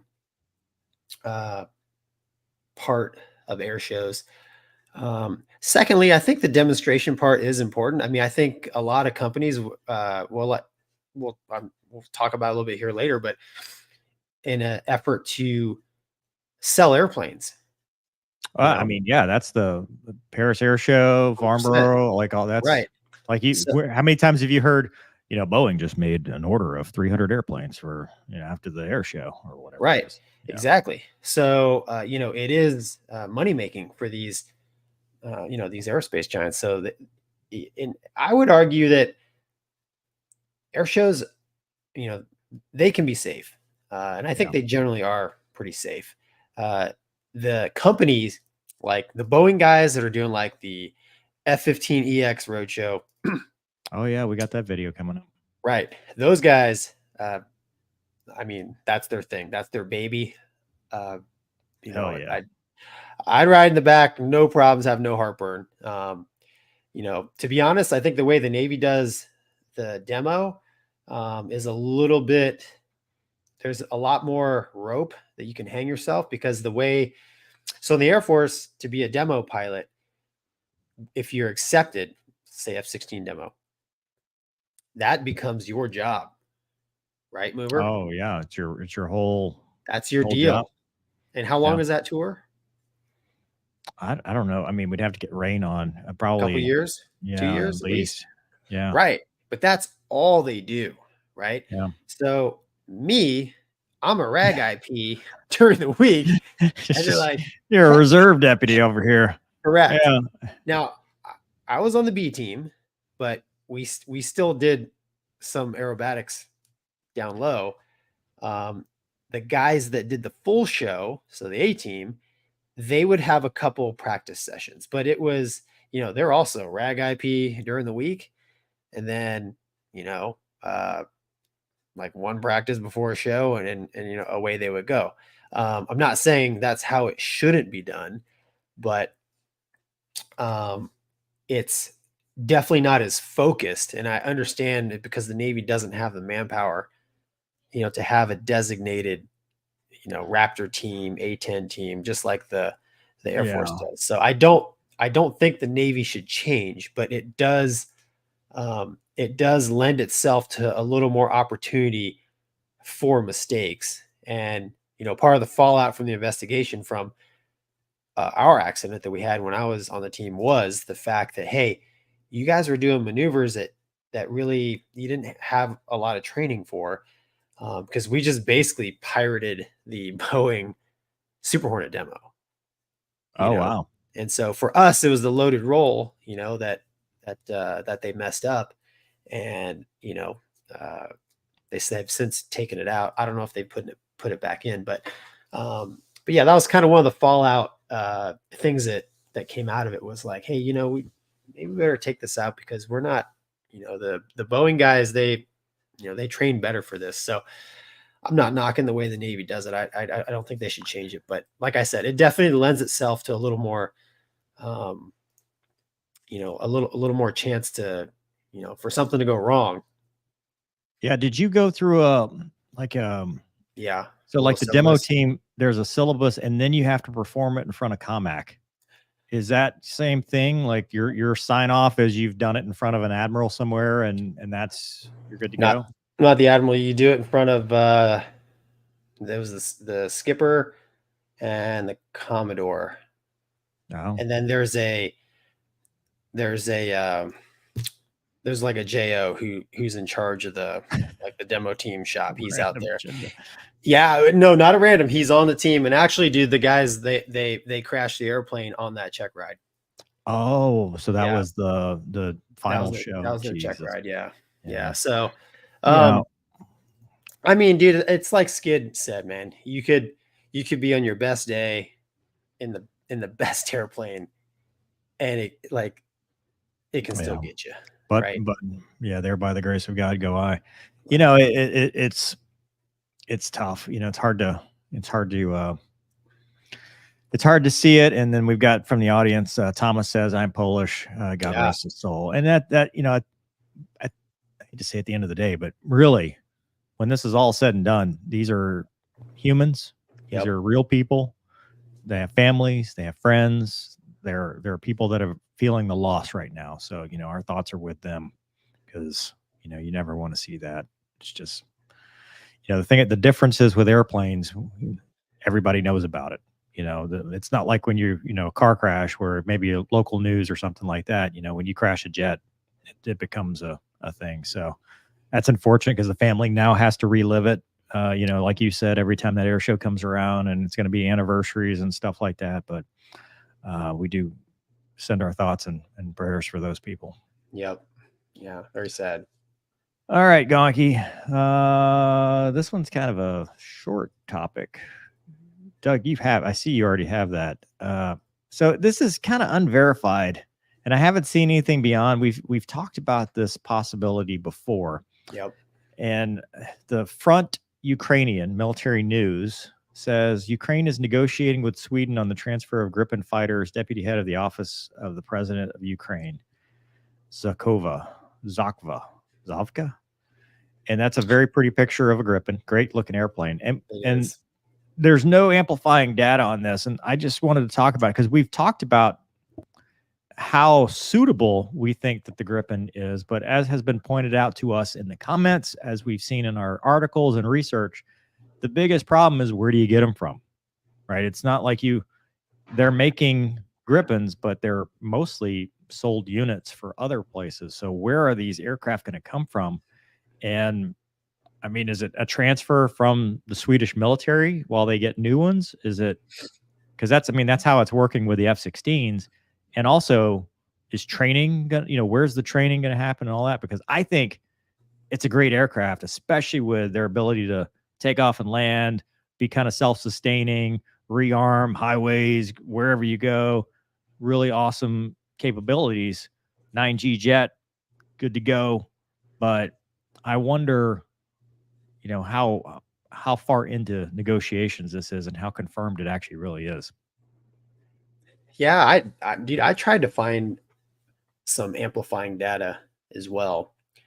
And, I don't know, what does talks entail? Right. Well, and that's the thing. So Durian says Swedish media and government claims Ukraine does not want Gripen, instead focus on F-16, and I'm not sure what to believe. And that's exactly what I say, because we've talked about it, and then the next week they say no, it's not going to happen, and then you see this, and is it wishful thinking? Believe it into existence, and maybe it'll happen, which I don't disagree with, but this is not an official news source. This is not really anything other than they could be in talks. Well, you're always in talks with everybody about anything, Well, like I said, man, I tried to look for some amplifying remarks. I couldn't find any, but while I was trying to find stuff about Ukraine getting the Gripen, I was reading a lot of stuff about how the F-16 is going, and they are facing some headwinds, even though they have made some significant progress. But what I kind of read into it was the F-16, those jets are kind of more available now. The training is available now. Maybe they're talking with Gripen for follow-on, So the best I could find while we talk here is Ukraine. This was 4 days ago. So this is the most recent article I could find. BulgarianMilitary.com, not vetted, obviously. Right. Boyka Nikolov says Ukraine has been exploring options to acquire the Swedish Gripen fighter jets, but the authorities in Kyiv have decided against it. It's not just about getting new aircraft and training pilots. These are intricate systems, and managing two simultaneously would be too challenging, explained the Swedish foreign minister. He noted that while Ukraine had the chance to procure the Gripen, they declined during negotiations. Decision was swayed by the availability of F-16s commonly used by NATO countries, making it challenging to operate two different aviation systems, which I don't know 100% how much I buy of that. I mean, yes, that's true, and commonality is always good. But the other piece to that is they're already doing, well, they got the MiGs, the flankers, the Su-24s. They're already doing multiple different jets, and they're asking for multiple different jets from multiple different countries. I'm not sure. Yeah, I don't know, dude. I mean, I can see arguments for both ways. I agree. Yeah, if the Gripen was like available now and the training pipelines are as established as the F-16, I think probably the Gripen would be a better airplane. But again, they are. I mean, it's already a done deal. They are going with F-16 currently. Yeah. Maybe Gripen in the future is what I kind of and it says it's considered the better option for Ukraine by many experts. Open architecture, tall undercarriage, surface suspension, ability to be serviced where it landed, no need for a depot. Well, I mean, that's not depot level maintenance. I think they're getting confused there. Give it a much greater tactical advantage over the F-16. The key difference is the radar. It's got the PS5 Alpha, which is multi-mode pulse Doppler. So depending on, well, I don't think this is correct. It's talking about the Sabre radar and ESA radar. I don't think the Vipers are getting have ESAs. I'd be surprised if this is the radar that they get. Yeah, I don't think that's relevant. Yeah, but I do agree with you, Gonky, as far as it could go either way, right? Because they are having multiple types of aircraft, but that is a very valid argument because you've already sent 10 pilots through the pipeline that have just finished, and they're just all the maintainers. We've always talked about this on the show. Every time we talk about what airplanes are you going to get, it's always airplanes great, but you need maintainers. You need the servicing, you need the support, you need the depot level maintenance. Not what they're talking about. I think they're misusing the word depot because you're not doing that on a highway. That's where you do deep maintenance, take it apart. You've got much more in depth, and that's heavy maintenance. It's not stuff you usually like. When I was in Homestead, I'd fly to Hill Air Force Base to do depot level maintenance, because there was the depot there. And I'm sure, the Hornet's the same way. Was it North Island? Yeah. And the plane goes bye-bye for like 6 months. Right. It's not easy. Right. So Europe has that infrastructure in place, and that's good. Honestly, I think the real argument is you can get more F-16s to Ukraine faster than you can Gripens because you can't just manifest them out of nowhere. It's just one country, and then Brazil, another country, but Sweden's the one that has to give up their aircraft or build new aircraft, and I think that's a tall act in a short amount of time. Yeah, exactly. I mean, you just can't. Hey, crank out 20 Gripen, here you go. And support and maintainers and all that stuff. So, and there's this too. Oh, that's Dateline yesterday. Oh, good. So, and then the whipsaw. Whipsaw. How do you say this name? Ihor. Well, listen. The deputy head of the office of the president of Ukraine has stressed that Ukraine did not reject the Swedish-made Gripen fighter jets so that Ukrainian troops train on the F-16 fighter jets faster, and that the negotiations regarding the purchase are ongoing. There you go. Follow on, dude. They're looking at follow on. And that's valid. Yeah, because F-16 makes sense now. Right. You're too far into it. And what did we say, a year ago when we were talking about this? It's not a boom, you're a F-16 country. Right. It is a process, and they still don't have it. So it's not It's not like a tank. You know, it's No. not, here's your Abrams, have fun, good luck. There's a lot more to, and it might not even be for an Abrams. I don't know anything about tanks. I mean, tanks could be, you know, but it's a process. Yeah, 100%. It'll be, I mean, yeah. We're gonna, like everything, we're gonna find out, right? Time will tell. Boris says their main concern is the maintenance and lack of parts and weapons for the Gripen. Well, guess what? Yeah, that's Every jet. correct. That's a problem for everybody. The only nice thing about the F-16 is currently more countries are getting rid of their old F-16s and getting the F-35. Yep. And that helps. Because even in the States, man, we've got shortages of parts, money, airplanes, people, money, people, leadership. money, people. Oops, did I say that?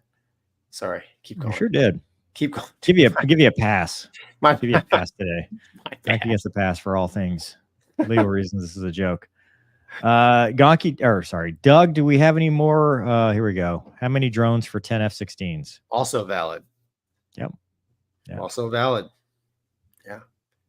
And then Adurian says Sweden's Air Force has massive problems with its flight school. It's heavily overloaded and understaffed. I don't know about that part. Boris just says, here's thanks, Boris. Gonky. So anyway, moving on to something a lot less serious. Oh, way more cool. They just did this, and look at this video. I know. Can we listen to the audio, or is it copyright? Well, that's cool audio. We might be in PowerPoint mode. I may have to do this one, Doug. I can never tell. It looks good on my screen. It's pretty good. You think so? Yeah. All That's right. a good looking, dude. That's such a good looking jet. Rocky's so used to dial up, it's fine. Yeah. He likes PowerPoint mode. Mom's off the phone, so the picture's very clear. If I run it a couple times, it might smooth out. Dude, we can put a Wizzo in the back. Look at that, dude. Such a good looking jet. Yeah, it really is. So, to your point that we brought up before, we can quit watching that. You worked for this illustrious company, Gonky? I did, yeah. I loved it. And you've seen firsthand, because this is not for U.S. This is for them going out and trying to sell this airplane. And you've kind of seen how it worked. You told a story when I interviewed you about Top Gun, and Malaysia wanted, what do they want? F-14s as a result Tomcats, of Tomcats and stuff like that. Yeah. So people discount it, but it really works. You see, you're a general in some country, and you see the EX doing its Hayaka slow flight, high speed, low drag, everything that's cool about flying fighters. And you're like, I got to have one of these. And next thing you know, in the tent in the back, they're inking deals for, 20 jets. Yeah. I mean, it's showcasing what the airplanes can do. Probably the most famous air show sales stunt was Tex Johnson and the prototype 707, right? I mean, if you study jet history a little bit, right, the jet airliners had a bad rap because the Comets were having problems disintegrating. And Tex Johnson comes over, I forget what lake, but in front of everybody does a couple aileron rolls with a 707 or model 720, whatever it was back then. And when he got called into the office, like, hey, what were you doing? He told the CEO, I was selling airplanes. I mean, it works, right? I mean, every airline CEO down there was like, dude, that thing just did a fighter jet aileron roll. That's the jet we want. Was it a barrel roll or an aileron roll? It's an aileron roll. Pretty sure it's there. No, you know what? It might have been a barrel roll. I think it was the barrel roll. She was upside down because there's that famous picture of the pylon and the sky and the dirt. Yeah. But it really works. And the other thing, not just watching an EX fly, amazing, but dude, they're going to park those airplanes right there. You can go up, you can talk to the people flying it. They're going to have, they're going to, even if you go to a military air show, you'll have maintainers, right? Yeah. You get to talk to me. Hey man, it takes high fluid, like regular old, you can just, but but you can have conversation and you can learn about the airplane, right? And if you're trying to sell airplanes, you're going to have probably a sales rep there. You're probably going to have a couple engineers, and you can ask the nerdy questions and get your answers. And it's just an opportunity to learn more about the airplane. And if you're a buyer, does that fit into your strategic plan for your country? Do they take people for rides? It's a 2-seater. I mean, you ever take like, hey, we want to sell you this jet. Come on, hop in the back. I'll Dude, show you what she'll do. Yeah, no, they do. So my experience with Malaysia, they would take Air Force guys. They take Air Force fighter guys for rides. So Malaysian Air Force fighter guys. Yes. Yeah. So they'd put them in the Rafale, the Typhoon. They'd put them in the Super Hornet. So G-Ruff, he was probably my era. He was probably one of the best Hornet pilots that they had. Extremely smart, very, very talented pilot. But he went to the US and they took a Super Hornet. I think he did it at VFA 106. They took one Super Hornet. Boeing uploaded a basically the Malaysian version of the software that the airplane would have if they were to buy it. Yeah. And then he flew that airplane several times. And then what all of these and Kunte did the Rafale, and he was a Wizzo, right? So they would send aircrew to experience these different airplanes, and a lot of times when they were done, they'd fly them a couple times, and then pilot or Wizzo would draft up a report to submit to higher command about their perception of, would this be a good fit for the RMAF as part of the Air Force's overall evaluation of, is this airplane good for us? In Malaysia's case, I saw they had, just like the Navy or Air Force, it's like, hey, the NGAD has to super cruise at Mach 1.5. It has to do this, right? It's a laundry list of things it has to do. And, you can almost get out your Jane's, encyclopedia and be like, okay, which jet meets all these wickets, but then sometimes there's more to it than the story, right? So, when I looked at it, I was like, you guys need Strike Eagle. They're like, no, that thing's way too expensive for us. And I was like, okay, Super Hornet. And they're like, okay. Sounds very similar to the plot of a Pity Fight. Yeah, that's funny. Hey, yeah, by the way, buy Movers books. Yeah, if you liked what you heard on this this episode, that book right there. Coloring books a good stress relief too. Just want to throw that out there. But yeah, if you're having mental health and want to keep moving, color a book. But no, it's selling airplanes is definitely it's definitely something that I never, selling fighter planes is something I never saw like in the Navy and the Air Force, right? Because that's done way up here. But it was very interesting to see when I was in Malaysia, I talked to the French Rafale sales guy. Hey, it's pretty funny, because they've got some tricks up their sleeves, Well, do they do the thing where they keep your keys so you can't leave? No, but I mean, and this is not at air shows, right? This is dedicated. They come visit you, and it's like private. And when we're talking about Air Force guys actually, testing airplanes, yeah, that's outside the realm of their air shows. But the generals, like in Malaysia, Langkawi Air Show, it's a big deal. I mean, even in the U.S., we send Super Hornets there, right, to try to sell them in that region. At least back when I was there. It starts with an air show, and the generals watch, and it's like, wow, hey, let's see what that airplane's all about.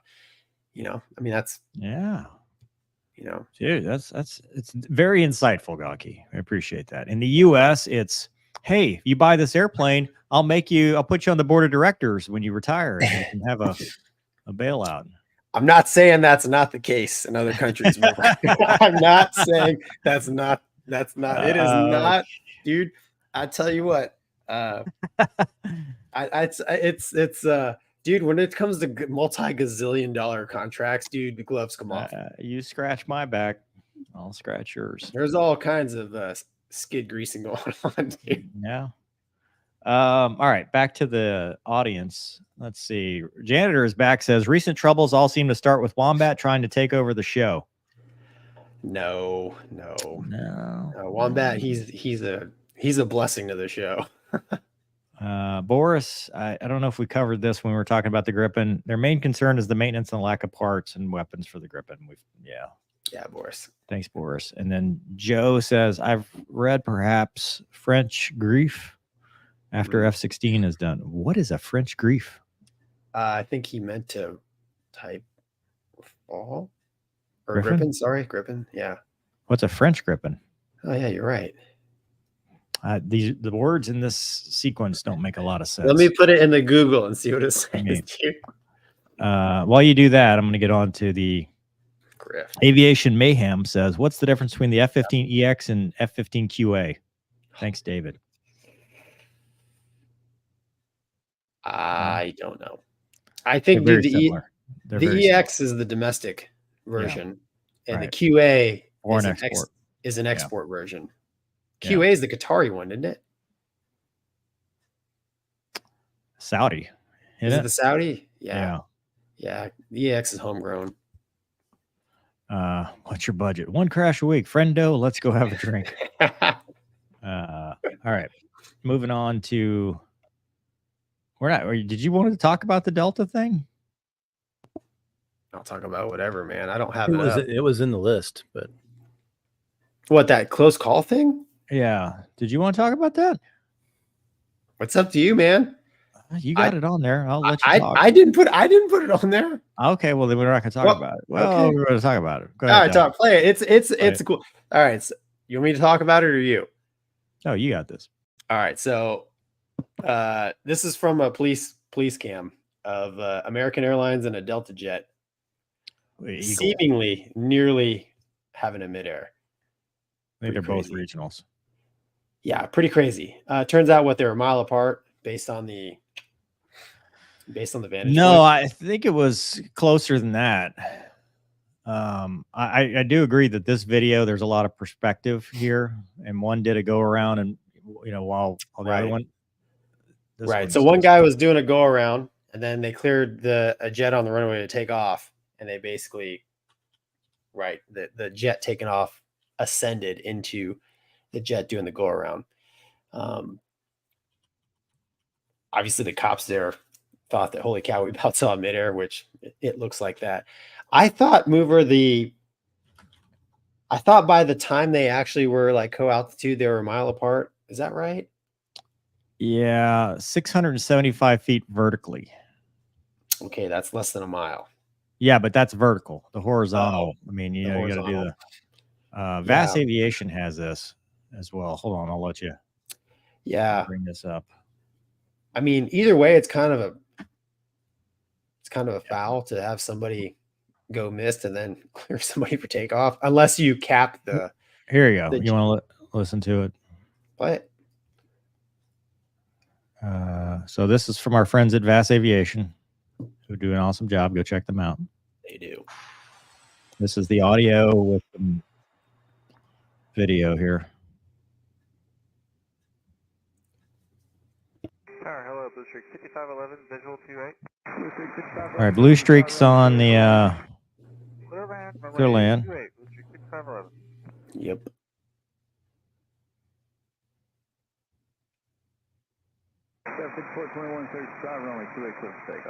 So Endeavor's clear for takeoff. Which Endeavor is the American feeder, right? No, that's Delta. Delta, sorry.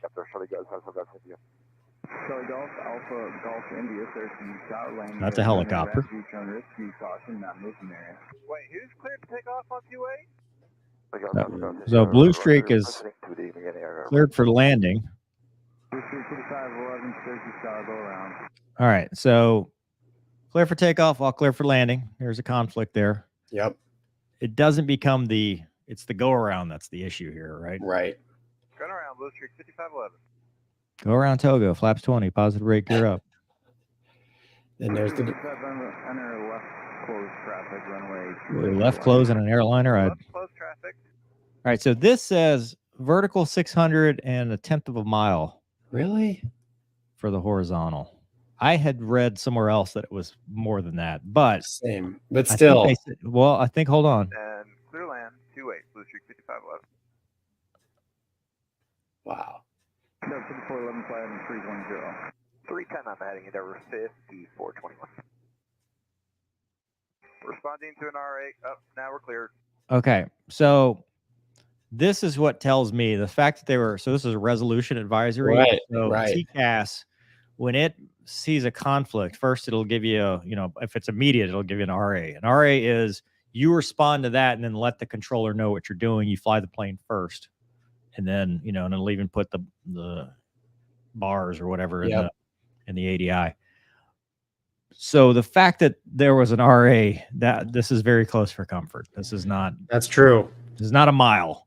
I've never heard the comm where he's like, but it looks like it's a small RA. Like it wasn't like, because usually with high climb rates, because you remember fighters, we'd always set off the tankers.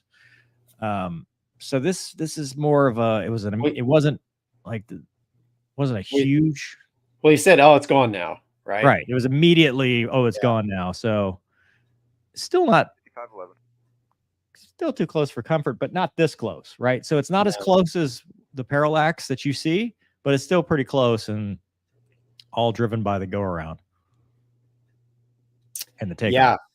421 flight and 280 contact departure. 280 Endeavor 50. Endeavor's unbothered by all this. Yeah. So either give the guy a vector on the go around, or don't clear the guy to take off. Departure for Endeavor 5421. I don't know. I mean, did you want us over to departure? It's easy to armchair quarterback this. Yeah, I don't know what the right answer, because what were the go around instructions, the missed approach? Right. Exactly. Was he just executing the published, or did he have instructions? I don't know. 180 heading up to 4000. I mean, they usually on a visual, they don't say, well, in the event of miss, go. That's usually what you do in the sim, right? Because you're trying to figure it out. But so if you're doing we don't know. We don't know what they were thinking. So I don't think this, is FAA investigating? I don't know.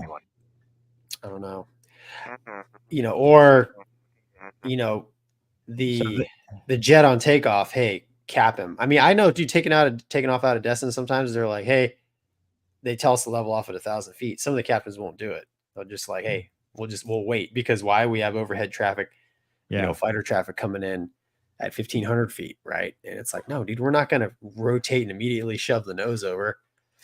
I don't know that this really, what kind of investigation this might even drive. I don't know. Well, if it truly is a 1/10 of a mile, 600 feet, they're going to investigate geometrically. How did this Swiss cheese almost line up? Right. Where was the breakdown? And the other thing we don't know. We don't know the local procedures. I've never been. Just if you have anything on your end. Okay, so here he's asking, why did we have to go around? Right. And he said, did you need more space, or was it just about timing? Just that timing.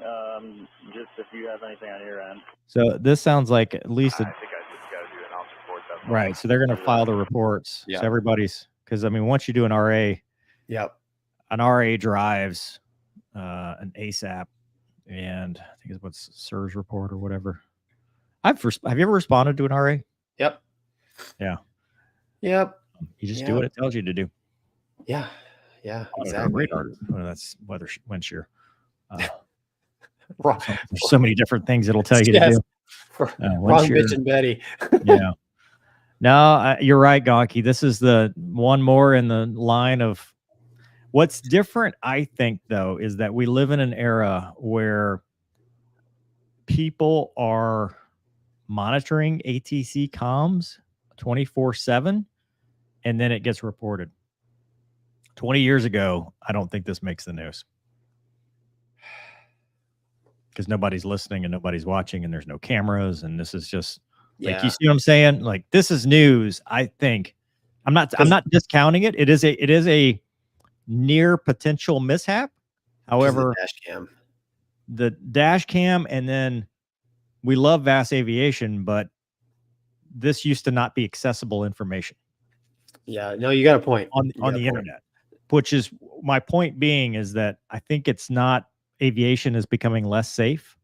I think we're seeing more incidents because it's getting reported more. However, yeah, I've thought about that myself, man. And then, I mean, here's the other thing. I think there's more airplanes flying, right? That's true too. Yeah, we've talked about the infrastructure. It's very, very congested.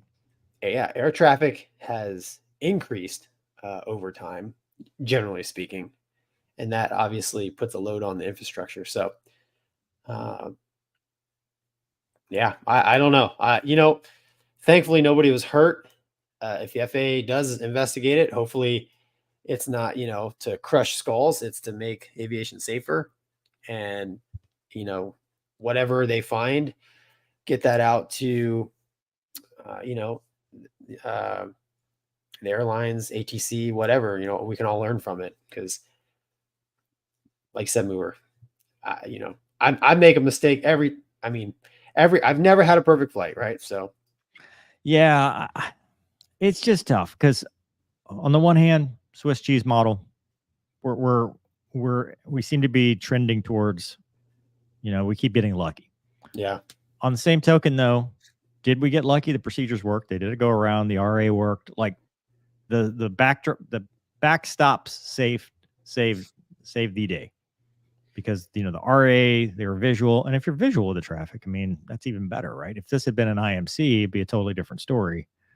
Well, the RA would have gotten him. I don't know, man. Some of the stuff like this, yes, I can see your point. You got wheels and tires falling off your airplanes. You got door plugs. You got door plugs blowing out of the side of brand new airplanes. I think you hear about all that last week, Gonky. You missed it.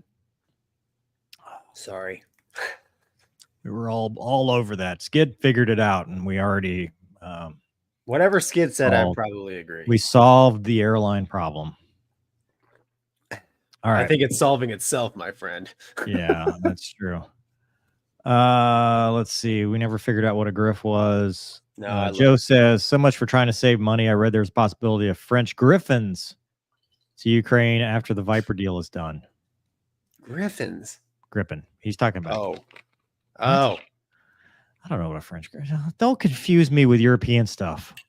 Okay. English units, imperial units, no metric system, no French. Nothing. BJ says, thanks for another great show. I hope your week gets better, Gonky. Your family's in my thoughts. Thanks, BJ. Appreciate it. Yeah, dude. Max Flyer says, what? There is no French Griffin. I mean, there is, but it's got a ramjet and it's from like the 60s. Continue. Sorry. Dude, that checks for our audience. They always bring up obscure airplanes. That Sax Flyer says, last time watching Mover and Gonky live before shipping to Navy OCS. Oh, nice. On the other side. Nice. Remember, man, just play the game. Be a team player, play the game. Get through it. Is it still like Officer and a Gentleman? Stay away from the girls in town. It's been 22, 23 years for me. Well, and Officer and a Gentleman was 22 or 3 years before you. You were equidistant between this man or woman and Officer and a Gentleman. You're Richard Gere. Yeah, well, in that case, what Mover said is valid. Stay away from the. It transcends all 40 years that you can stay away. From the girls in town. Yes. Now you can do it on your phone. Mayo. Yeah. Back then you had to go to the bar. Now you could just swipe. Dude, I bet they take your phone at OCS. I don't know. We didn't have phones. I bet they don't. You don't think so? No, dude. They allow them in boot camp now. They can have their phones with them? Yes. All the time? Not all the time. Dude, enough time to swipe though. Dude, my phone would get destroyed if I spent one day in the Suya, dude. What's a Suya? Stand up your you know what? They take them. Oh, they take them. You think so? Oh, they do take them?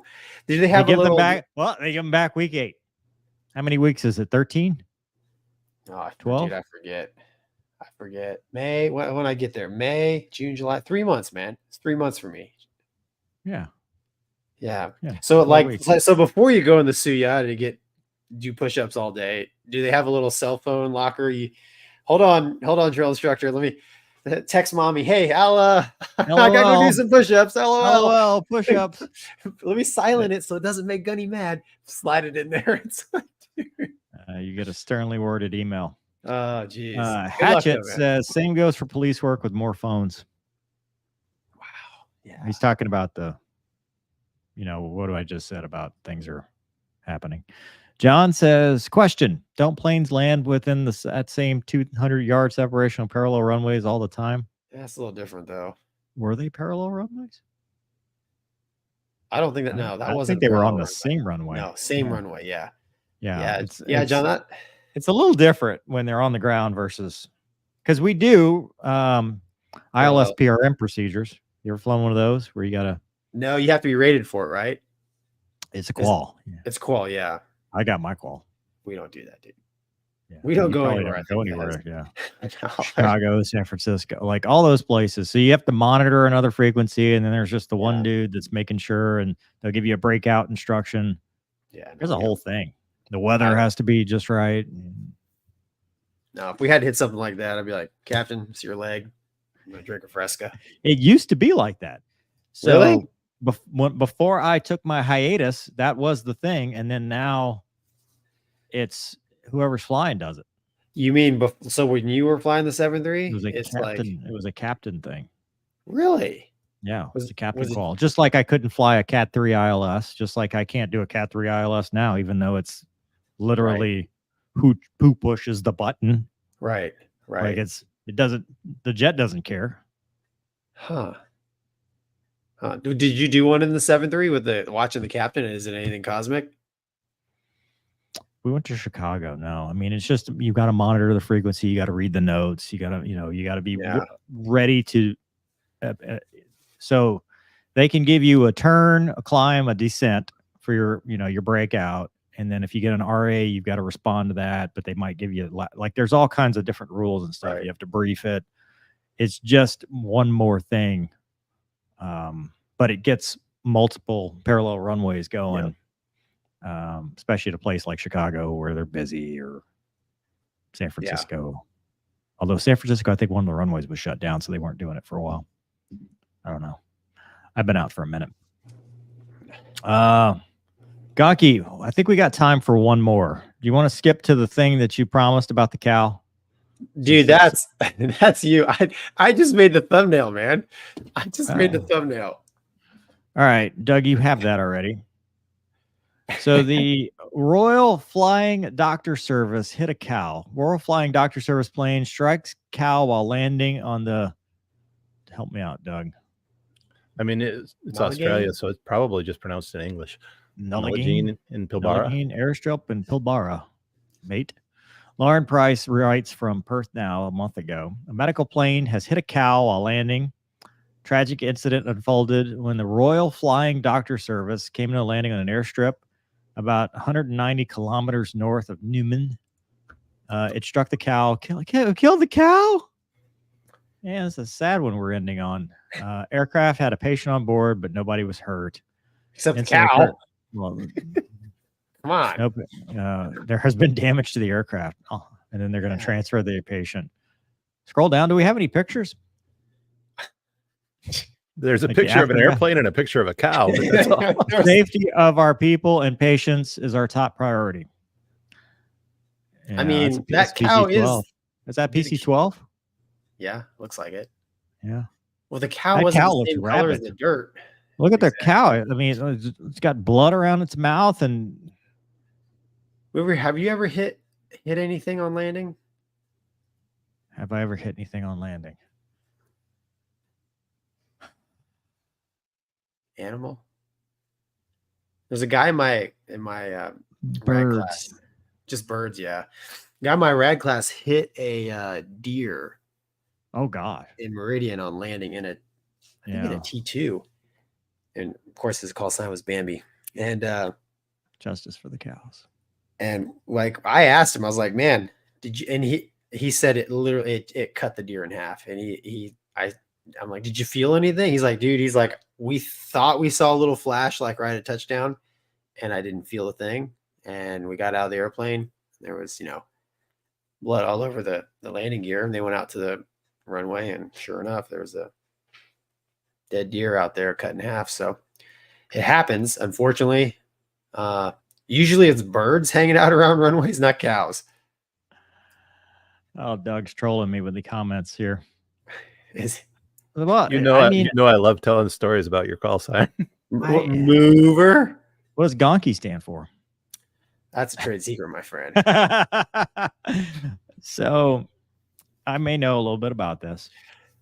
Killing cows? Killing cows. I may have killed a cow. Am I telling that story? Is that what we're doing? Am I telling the story I've told a million times? Everybody wants to know the story all the time. You've heard this story a few times. It's awesome. Let's see if do you want me to tell it, Doug? Should I tell the story? Absolutely. When you get to my age, you should tell it. Hearing the same stories over again confirms your memory's still working. Yes, I agree. Well, it depends on how much it changes between the first time I tell it and this time, right? We'll make it a little bit better. Let's go. I mean, so spinning up for Iraq, right? Night, close air support mission, Avon Park, live 20 Mike, well, training rounds. So we were shooting actual projectiles, but they weren't like high explosive, incendiary, all that stuff. And so we check in with the Joint Terminal Attack Controller, the JTAC, and they said, okay, go to the convoy, Type 3 control. So Type 3 control is kind of you're on your own, right? Type 1, Type 2, JTAC's got to see at least one of you. Type 1, they got to see both. Type 2, they got to see one of you. Type 3 is, here's your target set. Let me know when you're done. And so we had a convoy, and our job was to go strafe. Nighttime on night vision goggles with the targeting pod and stuff. And we set up. I distinctly remember that next to the trucks. Now, remember, prior to this, I'd been flying at Luke Air Force Base with the oldest FLIRs in the fleet. So everything looked like blobs on this thing. I was not used to high fidelity stuff. Well, I saw these little dots around the convoy, and I thought, well, that's just like the old tactical bush there at Luke, where, as it cooled down at night, it retains some heat. And, that's why you see the little blobs. I just thought it was like terrain features and stuff. Flight lead rolls in, he strays. I'm like, good hits one. I roll in, and we strafe. And many rounds. I think we shot 200 rounds.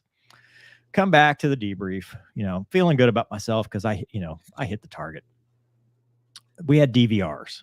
Not tapes, but DVR. So you could go put it on the computer and you could expand. You could enhance from what you saw on your little screen under your NVGs, on your 8-bit monitor above your knee to 4K or whatever the screen was. And those blobs were not blobs. They were cows. And when the rounds hit the cows, we watched in real time or slow-mo, depending on which time we watched it. The cows would disintegrate as the 20 Mike hit them, to the point that they were trying to get out of the way. The front half was still moving and the back half was just gone. Like they would just explode. And it was about, 6 to 9 cows. So of course, the first thing my flight lead does, because I'm just a dumb wingman, I'm just like, is this bad? He's like, oh. So he's like, takes the DVR, writes some stuff on a piece of paper, takes the rubber band, okay, we got to save these, in case the farmer ever calls or whatever. Yeah. Next day, because it's nighttime, right? Everybody's gone home. They call the range and they're like, oh, yeah, Farmer Dale, his fence broke and the cows got on the range and nobody knew. So this poor man lost like half his cows. Oh, dude. And did they get him new cows? No, I never heard what happened. Those tapes were still in there, and I wish I had a way to declassify them and keep them. When I left that squadron, those DVRs were still marked in there. It's probably on some hard drive. Yeah, it's probably on like the mission planning computer over there. What not to do? Yeah. All right, everybody, here we go. Well, I mean, and the audio is really damning because I'm like, good hits, one, good hit. We got like I'm fired up. I have no idea I'm hitting cows. I just think we're hitting the convoy, Oh yeah. This is awesome. Yeah, this is great. I was born for this. Yeah. So Mover, a a moving object not associated with your tactical objective. So you got movers around in the vicinity. Sometimes they put umlauts, mover, but that's where that came from. So yeah, I may have killed a few cows. But that said, now I'm a changed man, and I have empathy for the Pilatus splattered cow that was destroyed. And so I feel sorry for this Australian cow. Cows are friends. But also food. Correct. Until Also food. I did eat steak. I did eat steak for dinner tonight, so I can't. I mean, oh, dude, that's funny. Yeah. Yeah. No, Hey, thankfully nobody got hurt because I mean, you hit it. I mean, a cow's a big animal. Yeah. Hit him in a PC-12. This is a common question. No, it is not 2 O's because mover is a 3-1 term call, and it is correctly spelled as it is. I will sometimes spell it with 2 O's, but yeah, but some people call it you Gronky, Wonky, Glonky. We had already. Feel free not to do what I do, but sometimes I definitely spell it with 2 O's. Op 4 cows, all part of the training. Dude, can you imagine hitting a cow with that tank? Oh, dude. Yeah, you wouldn't even feel it. Less methane. So that's true. I was doing my part to combat climate change. Were you in burner? Probably. Yeah. It's like, let me get some methane. Yeah. Yeah. Stop polluting my atmosphere. Yeah. Oh, why does it sound? See, I can't even get. Yeah, I've been gone so long. Now I'm Hollywood. You're Hollywood. I'm Hollywood. Now it sounds like a thing. It's not F-14A of Maverick. Yeah. with the little Rolodex. Yeah. To the. Okay. You know what though? I think that's. Do we have time for one more? Do we want to do one more? What do you think, Gonky? I don't know. Do talk about the Boeing revolver? Let's talk about the Boeing revolver. Doug, do you have that? Oh, dude, this is gonna make C-17 guys just nerds. Oh my gosh, they're gonna be. Yeah, look at this thing. So Boeing has unveiled the revolver, where they can throw out. Right? Who says you need a? Huh? Like 2 revolvers in that thing. Pacow. Throw them out the back. 3, 4, 5. It's a 6-shooter. Right. Oh, more than that. And correct. There's 2. So he can reload. Oh my God. Yeah. Look at this thing. Yeah. That's. Oh, you know, the C-17 weapon school is just like. They finally have a reason to have a weapon school. They have weapons. Right. What did they do before that? We've got hypersonic missiles. Oh, dude. The debriefs in the C-17 community they don't know what they just wish for. No. And you know, like the profile is turn on the autopilot, both of them. Make sure auto thrusted throttles are engaged. Don't touch anything and let the revolver do its work. You know? Yeah. LNAV, VNAV path. Yeah, exactly. Yeah, it only works when the autopilot works. So weapon school, what do you got? Anything? No, thanks. Yeah. I wonder if they even do their own mission planning. That's valid. You think they're doing the targeteering and stuff too, or they just carry it? I think, yeah. Because they're like a harm truck. Well, even still, have you ever gone on a pre-planned strike where you didn't have the coordinates and stuff? Like you didn't know where it was going to go? No, everything pre-planned I've ever done, the target was pre-planned. Right, but did you have no part? Because I know in combat, right, you have a mission planning cell, somebody's doing it, but the mission planning cell is typically your own people with a targeteer or stuff like that. Yeah. So the closest I've ever been is a harm truck. So the prowler guys would go in their skiff, do everything. Oh. I'd meet them at the brief, and they'd give me my card, and it was like, dude, launch on. That is the perfect Gonky mission. Oh, 100%. 100%. They give you, dude, you just look at it. It's like, okay, here's the push time. There's my launch point, and here's where I go home. And like literally, dude. And look pretty. You'd like be step by yourself. 1. You could literally sit on the ground and be like, okay, Magnum. Nobody would even know if you actually took off and flew out there until the debrief. You're like, oh, why are you sitting in Marshall? Why is this blue dot still sitting here? Correct. Yeah. No, but that was the best. The Prowler guys would dope out their whole game plan, and then you would be part of it, and they give you were harm truck. You would just fly out there, fly your profile, launch, and there was hardly any. There's no, dude. What am I shooting? But your jet. I mean, let's not go to jail. But did your jet know anything, or was it like you were in manual mode and you just hit the pickle button and? No. You know what? Some of the things they would hand me, I would program. Well, okay, because here's my question: is how much of this interfaces with the C-17? Oh yeah, right. Is it somebody in the C-17 hitting a pickle button because their system told us, I bet, or is it just fly to this DME and hit this button? The load master hits the button in the back and starts ejecting hypersonic missiles out the door.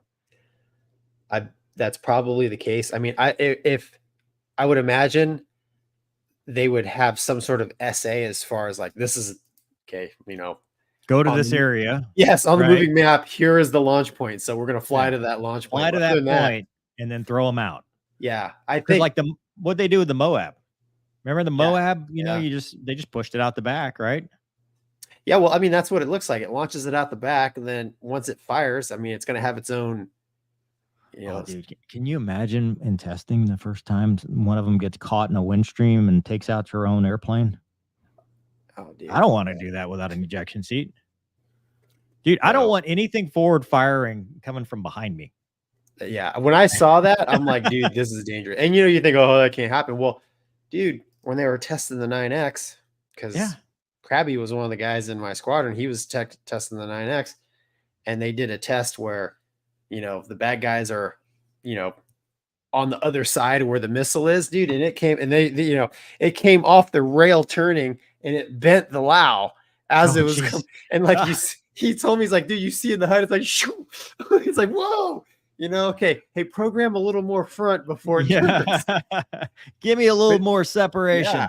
Yeah. Well, he's like, but that's the question, right? I mean, you test this thing. I mean, I know the engineers and they're smarter than me and they can figure this stuff out. But but even, you can engineer it perfectly. But if there's, if there's ever a short, something happened, and like you said, that would be terrible. Who makes the C-17? Well, Boeing, of course. Right. I mean, they also make this revolver thing. So maybe they cancel out. I don't, dude. I'm waiting for the thing to light off inside the C-17 and just go right through out the front. Yeah. Other than the Moab, I'm not sure I can think of any other weapon they actually use that they just push out the back of an airplane. I would feel safer if they hung them under the wings. That, or, I don't know how big obviously these are large missiles, but, putting them like in the bomb bay of a bomber, a B-52. Heaven forbid we have airplanes that carry things like this. They can B-1. Open bay doors, and they can just drop out the bottom and shoot. I think the argument is, number one, multi-purpose, right? Your C-17 is now needs a weapon school, but two, I mean, you may need your bombers for something else, and this is an easy mission. Just push it out the back and hope it works. Yeah, man, I don't know. You know what? How do you jettison a thing? Right? We jettison bombs, we need to dump weight. Yeah. How do you jettison 2 revolvers worth of hypersonic missiles? I guess you just keep them. Yeah, because those racks are chained down in there, right? Because you don't want them shifting for takeoff. No, because we've seen the results of that. Yeah, that's bad. Yeah, I don't know, man. There's a lot of things when I was watching that. One of them was like, man, it's a great opportunity to shoot yourself down. But if you watch that entire video, it talks about how Russia and China already have these weapons and we're playing catch up. So I hope they dope everything out. I know they're trying to play catch up, but You know what we do have that's a real cool way to shoot missiles? Submarines. yeah. Well, that's true too. Right. They can just lay silently, right? Off of some coast somewhere, and when need be, just launch those bad boys. Dude, I don't know. I don't know a lot other than the speed, which is hypersonic. I mean, I don't know a lot about these kind of high speed weapons. I mean, apparently, we're able to intercept some of them because in the Ukraine they've been successful in intercepting some hypersonic weapons from Russia. Yeah. But yeah, it'd be interesting. Rombo says C-17. Oh, no, C-17s have also launched modified missiles that serve as anti-ballistic missile targets. I don't doubt. I mean, I'm not discounting that fact. It's just this is like we're doing multiple, and we're expecting this revolver thing to load one to the other. Yeah, that never fails. We've never had, I mean, how many times have you come back with rockets? Some of them worked, some of them didn't. The gun jams. Right. The gun jams at EP. Yeah. It literally, the bomb hanging on the wing sometimes does not successfully come off. So yeah. Well, and that's another thing. What's your hung ordnance procedure in this thing? What if it hangs? Oh, yeah. Oh, dude. I mean, or what if one misfires in there, right? I mean, yeah, you got to fire in the cargo bay. What do you do with all that? Right? You get ready for the world's fastest C-17 for find your God for about a minute. Yeah, I mean, it's all engineering problems. Yeah. Well, remember the C-17? So I don't know if you watched the interview with Rick. Rick was on the channel. You met Rick. Yeah, I remember Rick. Yeah. Well, he talked about he was one of the guys that helped fix the C-17 problem because they were trying to throw dudes out the side door, but the wind was, when they were doing it was actually causing, they couldn't separate. So the buffeting, they were hitting the side. So that was something that they had to fix. Okay. So I mean, it may just be a quick engineering fix. But there are some logistical problems that I just think we might want to address first. Yeah, there may need to be a couple quick engineering fixes, dude, based on the sitting here thinking about it. I'm like, what a ride, though. I mean, if Fat Albert can do a JATO takeoff, I mean, imagine what a C-17 can do with 4 of those bad boys cooking out the back with the door open. Yeah, and I don't know, can the airplane do it? Can you engineer an airplane to do it? Yes. But I think tactically, what's the scenario? It's like World War III. Correct. Because if you watch, I don't know. I'm just watching their little YouTube simulation there, but there's 3 C-17s in formation, and they're each kicking, hypersonic missiles out the back. I'm like, yeah, we've gone to nukes at this point. And then if that's the case, hypersonic missiles don't matter, right? I mean, maybe they do, but I don't know. Well, do you rename it? Is it the CA-17 or the CB-17 or BC-17? It's the B-17. B-17? Resurrected. Well, it has a HUD and a stick, so I'm sure. B-17 Globe Smasher. That's what you call it. I feel like we're about to get some hate mail from some people. Probably, but I don't care about C-17 guys, so let the hate mail come in. Hold on, you do. We have a friend that's a C-17 former C-17. I'm just kidding. He gave you your shot, Gonky. We were praising him earlier on the show, and he would laugh if he's watching. He's laughing. You're fired. Probably fired. You're fired. So close. No. Yeah. I think the C-17 is an awesome airplane. Dan says we need to start a GoFundMe to get Mover to be the facial expressions guy at the Pentagon when these ideas are cooked up. I want to be the facial expressions guy for all of the ideas, like uniform inspections, blues on Monday. Like, just let me sit there and they look at me. And if I say, right, don't do that. Yeah. Stupid. Yeah. Let's focus on this real stuff. Like mission. Compared to uniform inspections and blues on Mondays, this is a great idea. Yeah. Phenomenal. But compared to let's buy some more EXs and some more Fat Amy's. Yeah. And some more Super Hornets. Hey, you bring up, could you launch like 2 off of a EX? Could you launch a Fat Amy out of a C-17? Huh? If you can carry one with a 53, you probably can throw one out the back of a. That fixes your VTOL problem. Correct. It does too. Yep. Yeah. Right here. Not just a hat rack. No, dude. No. Gonky Mover Industries coming up with some. Give us 18 million for that idea. We could definitely stand up a company that would be like the Good Idea Ferry. Yeah, dude, it's called a think tank. I think, or we could just term is the Gonky Mover think tank with Doug. Doug, throw an idea out. Just any idea. Go. Sharks with lasers. All I've got is parasitic fighters, and it's been done already. It doesn't matter if it's been done. There's nothing new under the sun. Dude, we lost 200 viewers in this discussion. We're not doing great tonight. Well, it is.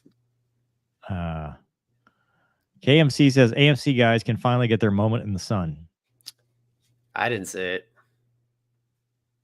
Don't they already have? I thought they said that. They make movies or whatever. That's bomber guys, dude. Oh, well, now they're bomber guys make movies. Bomber guys make history, right? That's from Flight of the Intruder. Well, it's going to make a lot of history if one of those things cooks off in the back. Oh, yeah. Probably some records, too. Probably some speed records. Your C-17 was an X-17 for about 6.9 seconds, and then it became a very tragic mishap. Particle dust. Put some ejection seats in that thing. Yeah. All right. Before we end, Gonky. Uh-oh. I want the audience to compare. What is cooler? Oh, geez. These are pretty. Oh, come on, dude. This or this?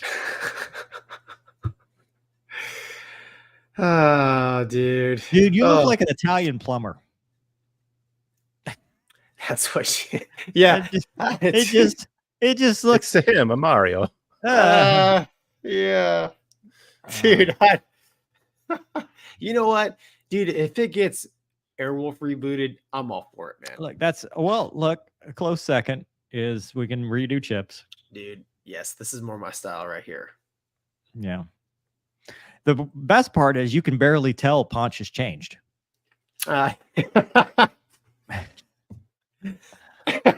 Dude. Like, I had to look at it. I'm like, good looking guy. Looks younger. He looks younger now. Like Ponch was in his 20s when this was taken, and now suddenly he looks younger with your face. With my 45-year-old face on him? Well, yeah. How is that even possible? Well, and AI does some amazing things, man. Big Sarge in the center there. And then, yeah. I love it. Gonkarillo. I love it. It's a me, Gonkyo. Sorry. Dude, the face swap stuff is pretty I gotta put that back up there. Oh, dude, you're right. It almost looks like I'm going to Mario Kart, man. I don't. You know? Yeah. It looks. My face looks like I'm just waiting for you to smell something.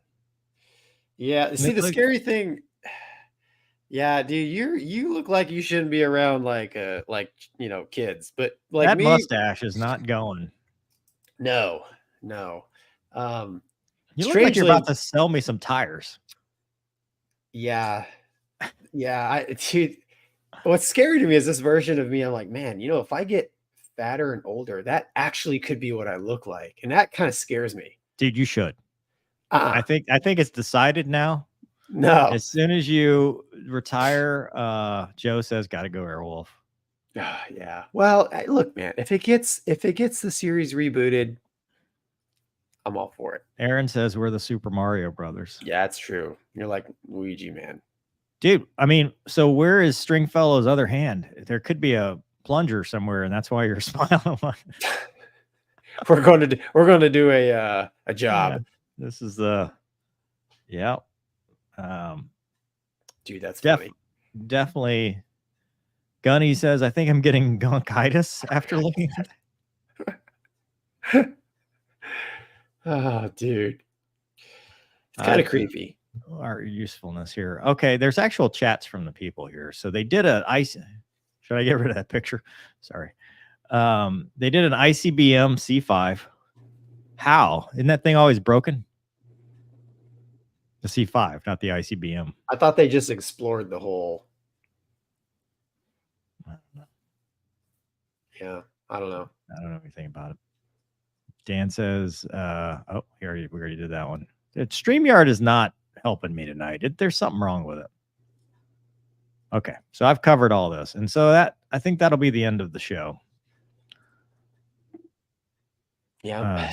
Stu says, from a hurt guy, I say, what is that word? Tahi? Tahi? Tahi? Tay. Tahi? Tahi? Gonky? No. Huh? Better number one, better number two. Better number one.